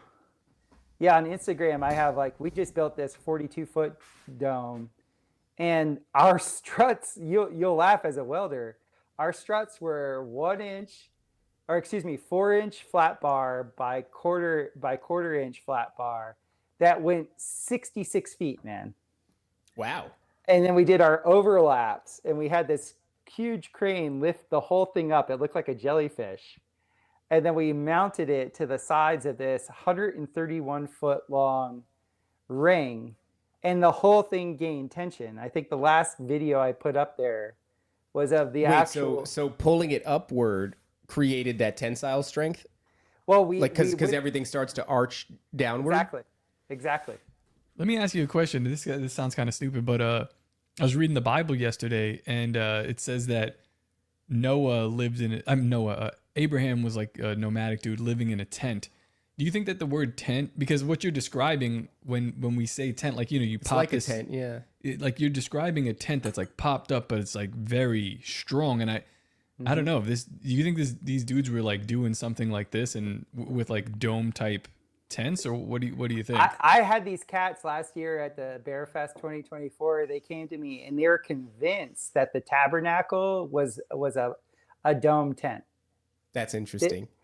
Yeah, it was really kind of cool. cool. That. I forgot who we were talking to. He's talking about the tabernacle being this emulation of the actual supposed dome that goes over our flat Earth, the firmament.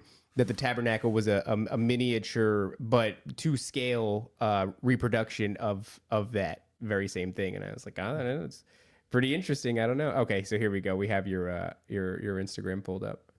Wow, look at this thing. Yeah. So go to that wire, the wiggle wire. You guys will enjoy the. This one here in the center. You could do the 42-foot diameter pure steel green dome. That's a tensegrity structure. Attaching our T-braces right now. You can kind of see that over there. So that circle you see is 42 feet or 131 feet by 4 feet tall. And each one of those metal struts, those green metal struts that you see, each one of those was 66 feet long. Wow. That ladder is going up 25 feet right there. So this is like, you could see my welder was up there when we got the. You would never though, like if you were trying to build, let's say any kind of traditional building and it's made up of your common angles, you would never elect to use such a thin material to do that. I mean, that would be so, but it has this flexibility. But I mean, looking at this, you can tell this isn't going anywhere. No, yeah. So the concrete ring at the bottom there, that's like holding it in place, and that stays there forever, right? And yeah, that's super Adobe. So that's rammed earth construction. We started off like the very first dome building thing I learned was flexible form rammed earth construction or super Adobe. So that was 9 rings of earth bags that we tamped, and then we capped it with concrete. That acts as our tension ring, and then that tension ring has 10 mounting points where the Right steel there, you can, right? yeah, exactly. And we use number 8 hardened steel 5/8 bolts, where we go ahead and bolt and put all the tension down. We have all the overlaps. All of our geometry pickup points are pre-drilled, so when the crane lifted the whole thing into place. I'm editing right now the time-lapse photography, so I'm going to put a time-lapse on Instagram of all this. Like the time-lapse, you see the crane going up and it not being under tension. Like go to the wiggle wire one at the top. Hit the, you'll appreciate. This looks like it doesn't need a pretty, like a substantial foundation, one that goes deep into the, how Honestly, deep are you this going? looks quite inexpensive. Well, it looks as well. inexpensive, but I'm wondering about, like, property taxes are often based off of like what sort of a foundation you have. That's why people are really pumped about these, what would you call them, shipping container homes, because oftentimes you can do it without Like a smaller footprint. yeah, and so you don't run into as much of a property tax issue. Is this something that you need to go, like, you're not putting do you put basements in these things? I'll be honest, dude. This thing is huge. It is pretty big, yeah. Yeah, that on the first story is 1,600 square feet. So oh man, look at it in comparison to him. Oh my God, yeah, look at him. yeah. But now you're gonna see the video is gonna pan over to a geodesic dome. That geodesic dome is 32 feet in diameter.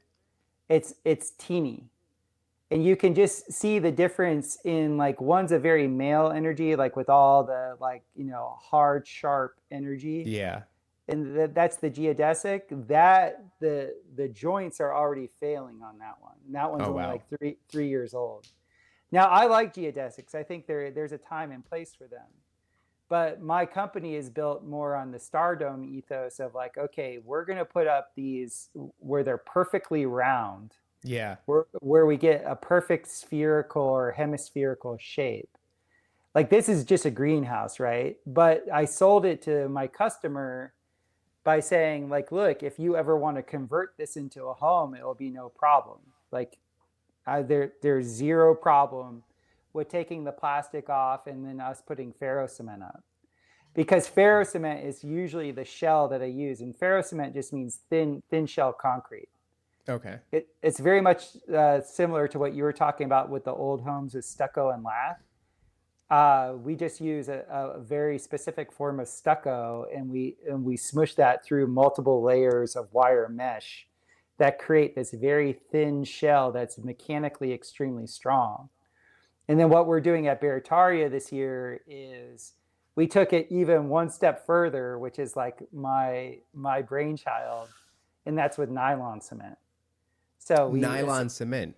Yeah, where we actually took landscaping fabric. It's also known as geotextile.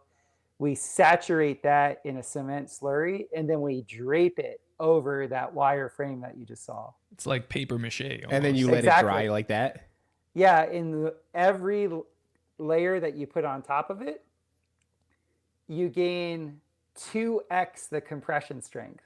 Oh, wow. Because the chassis of it has perfect geometry, it's just like that egg that you're talking about that can hold the cinder block. The shear forces, the compression forces evenly distribute. So you've gotten these to the point, I imagine they're so dialed in that as far as like cost efficacy, you're doing pretty well. I mean, it seems like you, how do I say this? Well, let's ask you this. How long does it take to erect, let's say, something of the size of the one that we just watched? That took 23 days. 23 days. Crazy. And like price, how is this comparable to a house? Because I don't know, what did my parents just build? Like 2,200 square feet, and it cost like 150. Yeah, and then when you build a house, by the way, you watch, like, the team is immense, and like oftentimes, like, it's not. I mean, there's also, like, they're doing like full kitchens inside of there. That's true. Like, Yeah. So yeah, as far as like labor and then materials and time, I mean, time you're obviously crushing on. Well, my model will be is I'm going to license this because this is sort of my brainchild. like the combination of the super Adobe with the geotextile with the Japanese Stardom. It's one big hybrid structure. As far as I know, nobody else is doing it like I'm doing it. Like you have other dome builders, but a lot of them, they use different mediums, which I really like, but their domes are really small. My private homes, if you look on the Instagram thing, like there's some really great Viking arch forms and other things on there that we've done that are very pretty. I can't say I like the aesthetic of big domes unless like the green dome is like is one thing, right? But like that dome that you see, oh, that's pretty cool, with the foam on it. Like we're actually covering that in 2 weeks. So that's cool. So this particular dome, there's so many crazy hidden geometries that are in it, and on the front side of it has this massive Viking entryway, like. And we do the vaulted entryways, we do the nice buttresses, we do the eyebrows, the vaulted eyebrows. This is going to sound probably like a stupid question, but give me some time and I'll ask you a few more. Welcome to the club. Yeah. So given the energetic implications of the design and the way that it potentially allows it to flow more effectively than these other, where it's crashing into flat surfaces and everything, given the feng shui of it all, I wonder if people who, it would seem you would have an overlap in buyers who are also spiritually aware. And given that overlap, I'm wondering if you've gotten any feedback from these individuals about anything worth mentioning, the spiritual implications or the energetic implications about, living in the home and practicing whatever it is that they're practicing. So, I have to say, when you're a dome builder, your clients turn out to be really cool. That's one reason why I could never be like a normal contractor, because you have to deal with a lot of BS. Normies. Yeah. And so I'm not dealing with normal people at all. These are abnormal people. So that one dome that you were just looking at that had the yellow spray foam on it, my client, she was taking these pictures because we just poured this big porch for her, and she was taking pictures at night, and she noticed that there was this purple line. Look at that archway. Dude, that's beautiful. Right through that. That's insane. So she was like right there, she was taking a picture of that, and there was this glowing purple light. And so we live in Tornado Alley here, and we had, I don't know, in 3 weeks, we had 4 severe tornado warnings. Like we were in the track to get hit, and it never came to us. Oh, and wow. Have you guys ever heard of the term orgone or orgone accumulators? Yeah, I have. Yeah. Yeah. So like if you're, Topher, this entryway kind of like resembles a vagina. Did you make it look like a vagina? Well, a Vesica Pisces looks like a vagina. That's all it is. It's a Vesica Pisces. It has like the entrance to like and then it even has like the lips to it. It's something beautiful. Tell me the that, truth. Right? What percentage of your clientele is white women? 100. 100%. Well, come through my yoni entryway. Sorry, please continue on. Energetically, a hemisphere is feminine, where a beehive is masculine. Okay. And so every beehive dome I built has been for male clients, and 80% of the hemispherical domes I've built are for women. And the remaining 20% was just husbands. Other men. Okay. No. It's just, I'm not saying it's only for men or only for women. I'm just saying like there's a resonant pattern. Like we've been talking about resonant patterns. And do you think that just these are people that are knowledgeable about that, or does this thing resonate with them? Oh, damn. So this lady has like a bunch of domes. Like those are her rooms, huh? Like she'll just go out to another. How I was That's saying, cool. Like I'm Mediterranean. Like this complex, there's a tridome complex. And so each one of the 2 smaller domes are bedrooms with bathrooms. And then the big dome that we were just in, that's going to be the living room, office, and kitchen. I like that. That's so much cooler than like, here's a big box. Everything is in the big box. Right. And then that gives her a courtyard, because another thing I build are rocket mass heaters. And so I'm building her an outdoor hot tub area that's powered by wood fire because we live in the woods. And have you guys ever heard the term thermo siphon? I've not. No.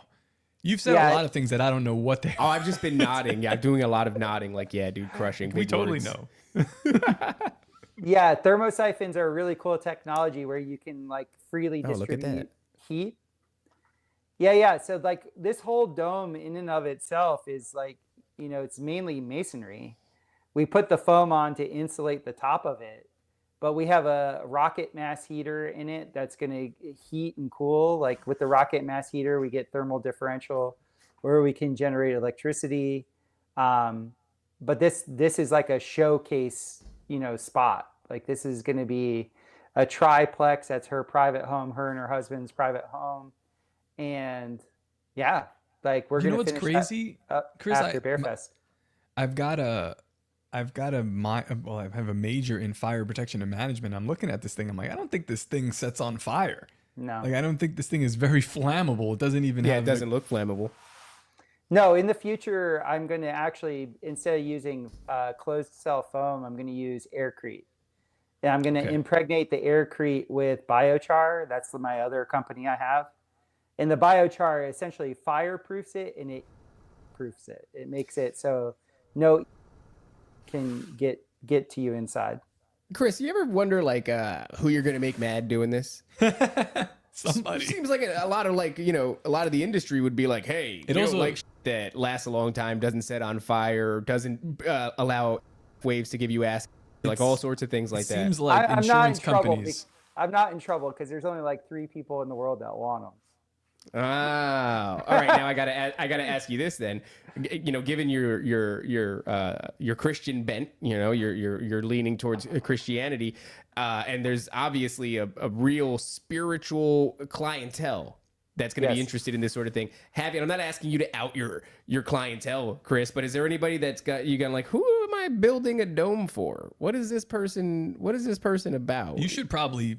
I mean, I would be curious to see what would happen if you built these type of geometric type domes on like a Space Wolf Ranch, right? Oh, like a high strangeness, thin veil area. That seems. Well, speaking of which, that dome was built very close to a portal, like an actual like geomance portal.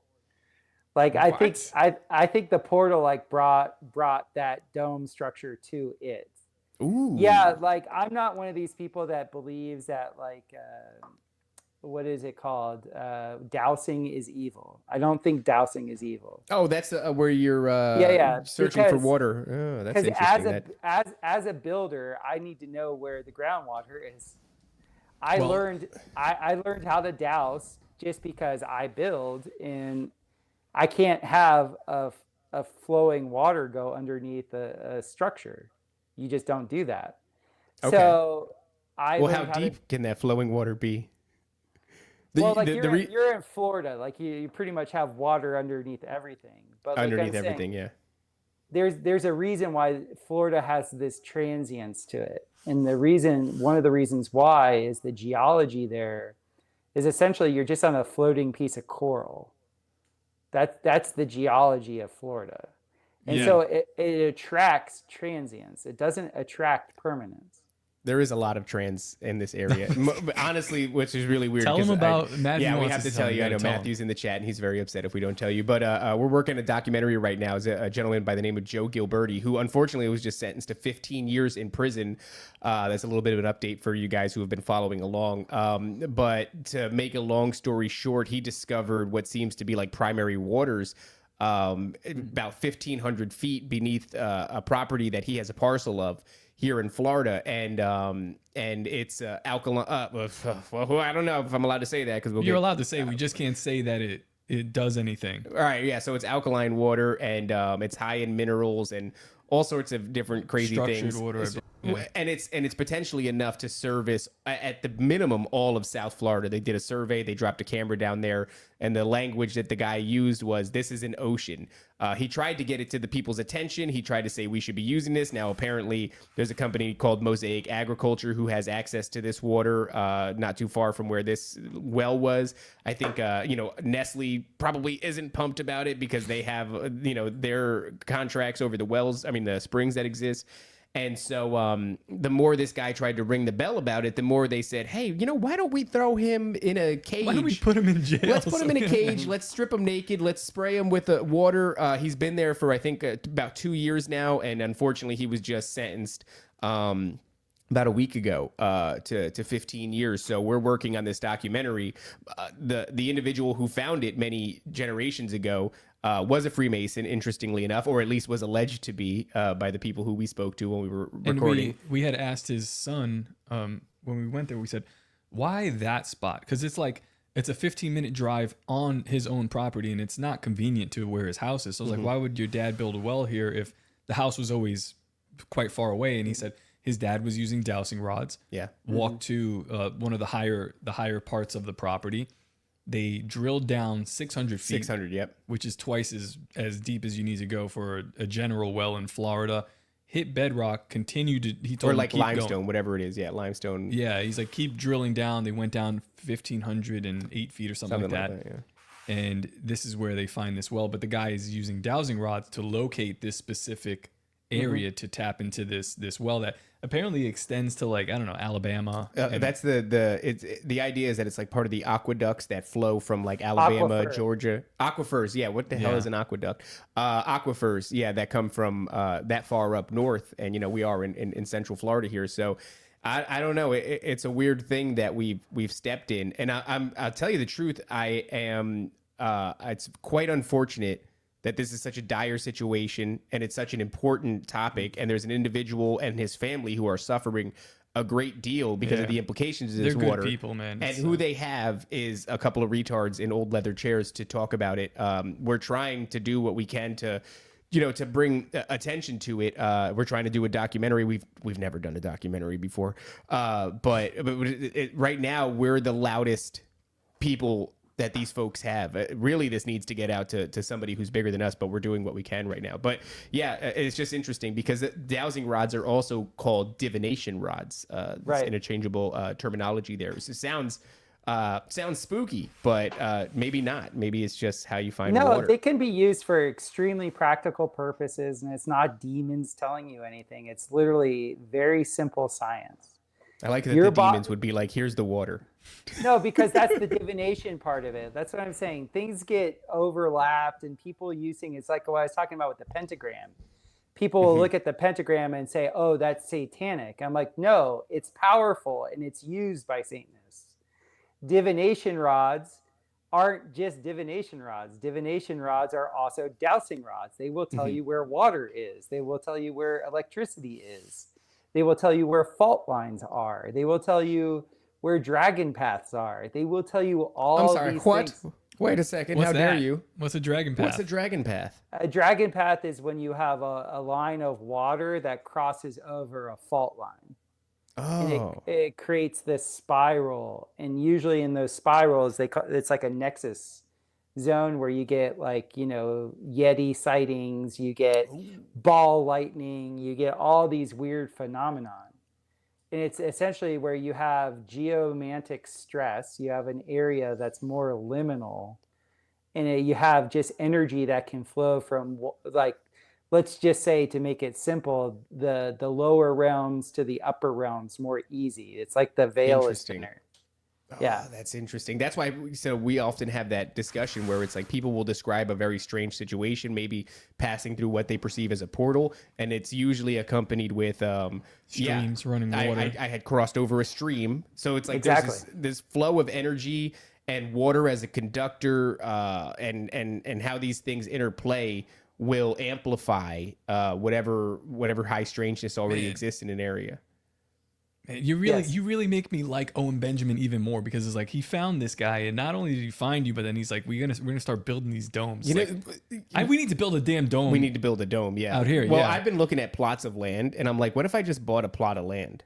And then like there's nothing on it, but I'm like, maybe we could do something cool on it. Maybe we could build. But you booked last night, and it was like, 9:30 in the morning we're gonna do something. So there wasn't a lot of prep time. Like, I wonder what we're gonna talk about. Oh, cool, he makes like domes and everything. That's fascinating. This is one of my favorite conversations like in the past month. Yeah. This is awesome. Thank you, dude. Yeah, you're welcome. If you guys ever want me to talk a little bit about primary water, that's like something I'm very, very versed in. Where I lived in Costa Rica, they have like one of the 7 primary water spots in the entire world. And I actually got to meet the gentleman that coined the term primary water when he surveyed the Diamante waterfall in the valley that I lived in. So I have extensive knowledge, hydrology knowledge of that stuff. And being a South Floridian and understanding the aquifer system and things like that, that's something that I could actually inform you on a very high level. That would be a conversation certainly worth having. I think honestly, wherever you're at, when we're finalizing or getting this documentary tied up, I'd love to like go out to you and do an interview about this that would stuff, be great. because we'd obviously need some expertise. We're just out there. We had some testing. Well, someone else had some testing done on the water when we were out there, so we figured out that the deuterium levels weren't as low as that the guy was looking for. Yeah, there was this idea that it may be depleted water, which apparently has some significance when it comes to medicinal purposes. I'm not making that claim, YouTube, but that's not the case. But still, it's just the idea that it would be able to, conservatively service South Florida. And then, it's also high in minerals. It's also alkaline. So it's like, this water is still special in its own way, but I don't really know much about water. I don't know anything about water. Not a thing. Yeah. I drink it sometimes. Are you guys friendly with Dr. Narcolongo?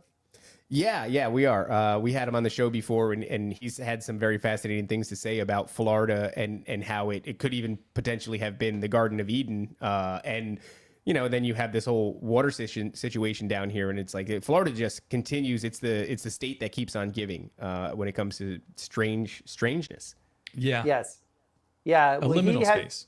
Yeah, it is a very liminal space because there's so much quartz, sand, and coral, and all the rest of it. But the one thing that he brings up a lot is how many freshwater springs are in Central and North Florida. Mm-hmm. And he's very good at documenting, there's more natural freshwater springs in North Florida than anywhere else in the world. Yeah. That's why the water situation is very strange. I came previously from the Tampa Bay area, and not too far from Narcolongo is kind of like, he was up there doing research at a restaurant, interestingly enough, like right down the street from me. There was an ancient stone that it was like an anchor, he thought, right? It wasn't just an anchor. The stone anchors, I saw them personally. I was able to visit the places that he was showing off on his channel, but this stone was one where it seemed like they may have been doing ritual sacrifices on. Oh, cool. And it was so old, they pulled it from the water, and then this restaurant kind of like unwittingly just put it on their lawn, and so it's like right there in the parking lot, and you could see there's a face carved into it. And he was talking about like the dating on the stone like totally changes when we thought people were supposed to have inhabited the Americas, in one way or the other, far beyond my grasp intellectually. I just went, ooh, that's a pretty cool stone.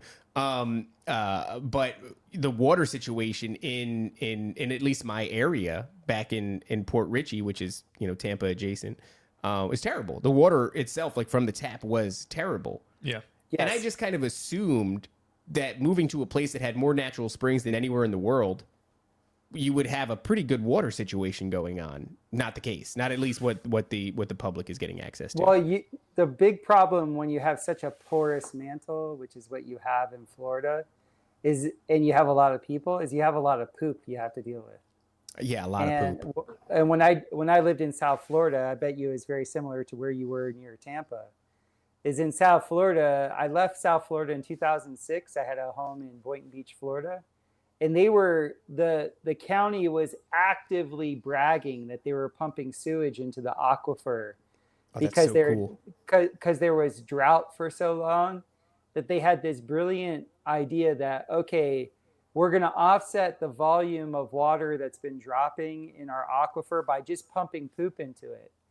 If we do that, don't worry about it. The poop is heavy. It will sink. Don't even worry about it. Don't even worry about it. Sometimes it floats.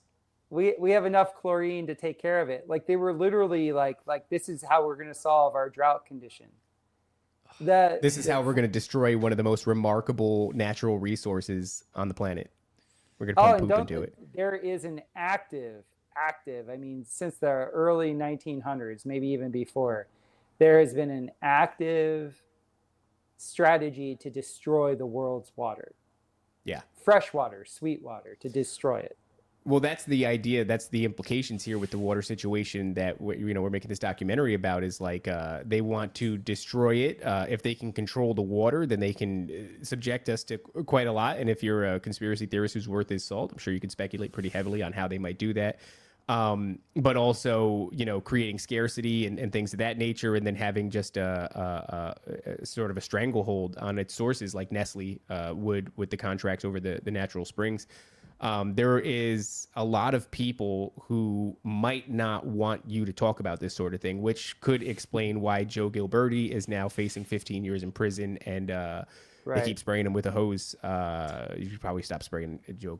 Well, listen, we're at the two hour mark, Chris, and what's not lost on us is that quite a bit about a lot of fun stuff. I hope that we made a decent impression, because I'd like to ask if you'd like to come back in the future. Definitely. I really enjoy your guys' content. There's very few new podcasts that switch me on, and I have to say, like I was telling you earlier, you guys are funny as all get out, and you actually have really good insights. And so I've really been enjoying, coming in contact with your work. Well, that's very surprising, and I would recommend going in to the nearest doctor and getting that checked out. I apologize for not reaching out sooner, because Owen did message me. He was like, "Here's Topher's information," and I was like, "Thanks." And then he said a bunch of other stuff, and then I forgot, and then I forgot again, and then it was like it's also just like we're doing a lot of things. We have our hands in probably too many pots at the moment. Well, I mean, it'll all work out. We have our hands in just enough pots, man. So many pots. I'm glad that we got this done, man. I'm glad that Brad texted us yesterday, and a little reminder, a little nudge there. We'd love to have you back. Next time, you pick the maybe we'll talk about primary waters. Certainly. Given our dabbling in it, more than dabbling, we're making a documentary. We stand to learn some, so we could use some information, and I think the best way that we learn is through conversation. Dude, there's so much more, but I feel like we distracted you with so much, but with just the dome structure. I'm just watching, off to the side here. Your Instagram is just on loop. It's and I'm crazy. Like, look at this thing. This thing is crazy. Look at this thing. Yeah, I love it. Yeah.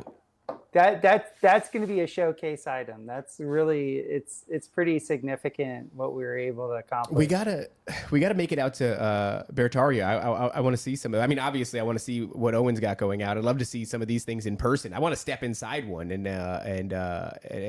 play the lute. I wonder. Yeah, the acoustics in this thing must be tremendous.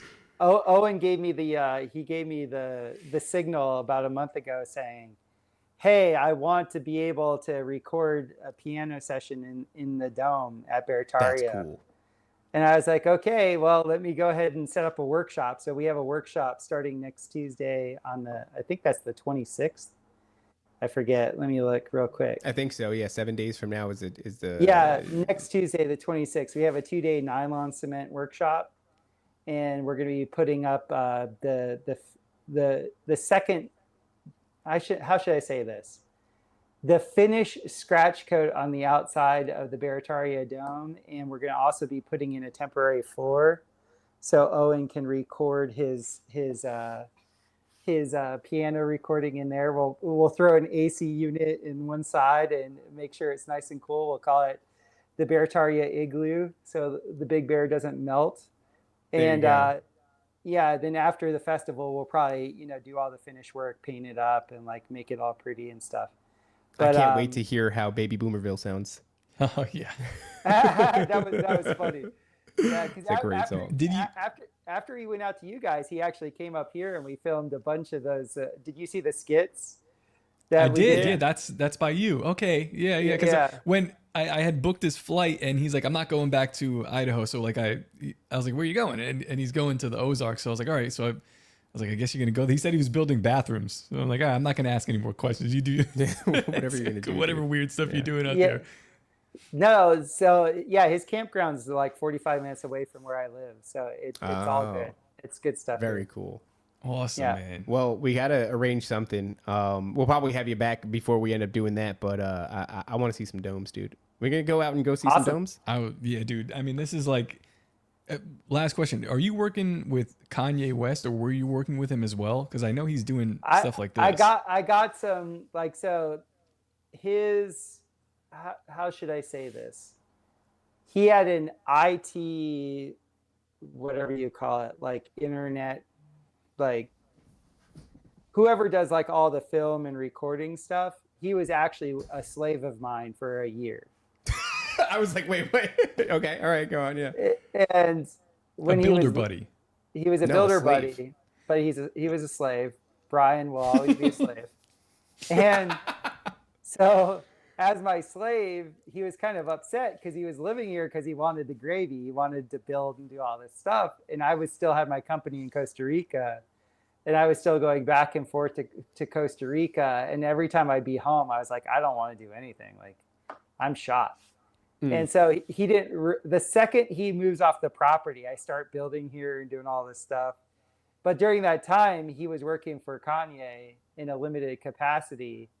And he's like, Kanye is really into the domes. And I'm like, cool. Like, I'm down to talk with Kanye. You know, I've never listened to his music. I don't know him from a hole in the head other than he's into the Kardashian stuff. And it never materialized.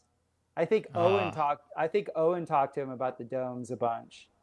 And he talked to Brian. He's like, yeah, I'm really into the dome. Like, you know, and Kanye speak, but I don't know how well I would mesh with him.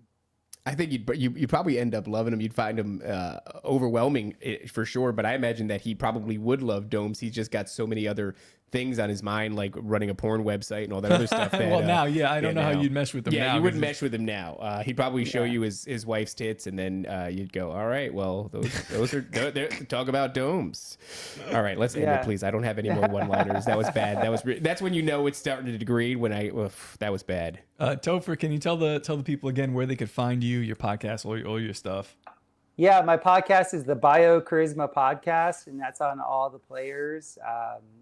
Usually people go through Apple or Spotify for that. I'm also pretty much, I think BitChute gets populated with everything, the same moniker, the BioCharisma podcast. I have a YouTube page, but I've been kicked off there so many times. I'm kind of reluctant to actually populate it with anything.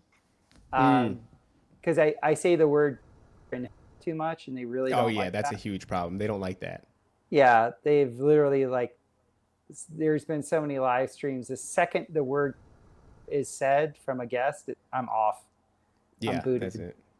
Yeah, we like edit our shows heavily afterward because it's just we didn't even say anything crazy as far as offensive on the show, but I'm like, I already know what words I'm gonna have to go back because you probably will have to. I mean, I know we didn't claim that it's got benefits, but just saying these people are ridiculous. Yeah, but it is what it is, man. Yeah. Well, listen. Oh no, please go ahead, Chris. Sorry. Yeah, and Instagram, like people really tend to like the Instagram because I'm always putting when I'm out in the field, I just do like little quick snippets of. What's the name of the Instagram? BioCharisma. Same. BioCharisma. Okay. There it is, right there. Yeah, it's BioCharisma. And we didn't even get to talk about the biochar aspect of it. No, we have to leave some. I'm glad there's so much more to talk about. Yeah, I'm glad there's so much more to talk about. We're gonna bring you back on, dude. What a fascinating person. You know, I almost thank goodness for Keisha Bear for reminding me. We have to ask you one last question before we totally end the stream. Chris, are you? And I think I know the answer to this one. Are you having fun? Oh God, yeah. Nice. Yeah. Definitely. I mean, I've literally geared my life to just do what I want. That's beautiful. That's beautiful, man. That's what we love to hear. Yeah, we haven't had one person come on and say, I think that's the white pill. Like, no matter what we talk about, sometimes the episodes get dark. You get into like a lot of SRA stuff or whatever. But every guest we have on, we're like, are you having fun? And without hesitation, yes. Yeah. You know why? Because I don't think that you get into this sort of thing unless you're pursuing what you actually want to pursue. And I think it's really that simple. Like, what's going to bring you down is doing things that you're not called to, right? So it's however many jobs I had or whatever you were doing in the subways and everything. It's like, if you're not called to do this, if this isn't what's constantly tugging at you, then yeah, I bet you if I went down into the tunnels beneath New York City and said, hey, are you having fun, dude? You'd have been like, who are you? Get away from me. I hate you. But yeah, I mean, no matter what it is, if you're pursuing it, I think, yeah, you're having fun. Excellent, Awesome. man. Chris, thank you again. Let's bring this in for a landing. Guys, it's been another great episode of Nephilim Death Squad. And until next time, don't forget to obey, submit, and comply. The greatest hypnotist on planet Earth is a oblong box in the corner of the room. It is constantly telling us what to believe is real. You can persuade them that what they see with their eyes is what there is to see.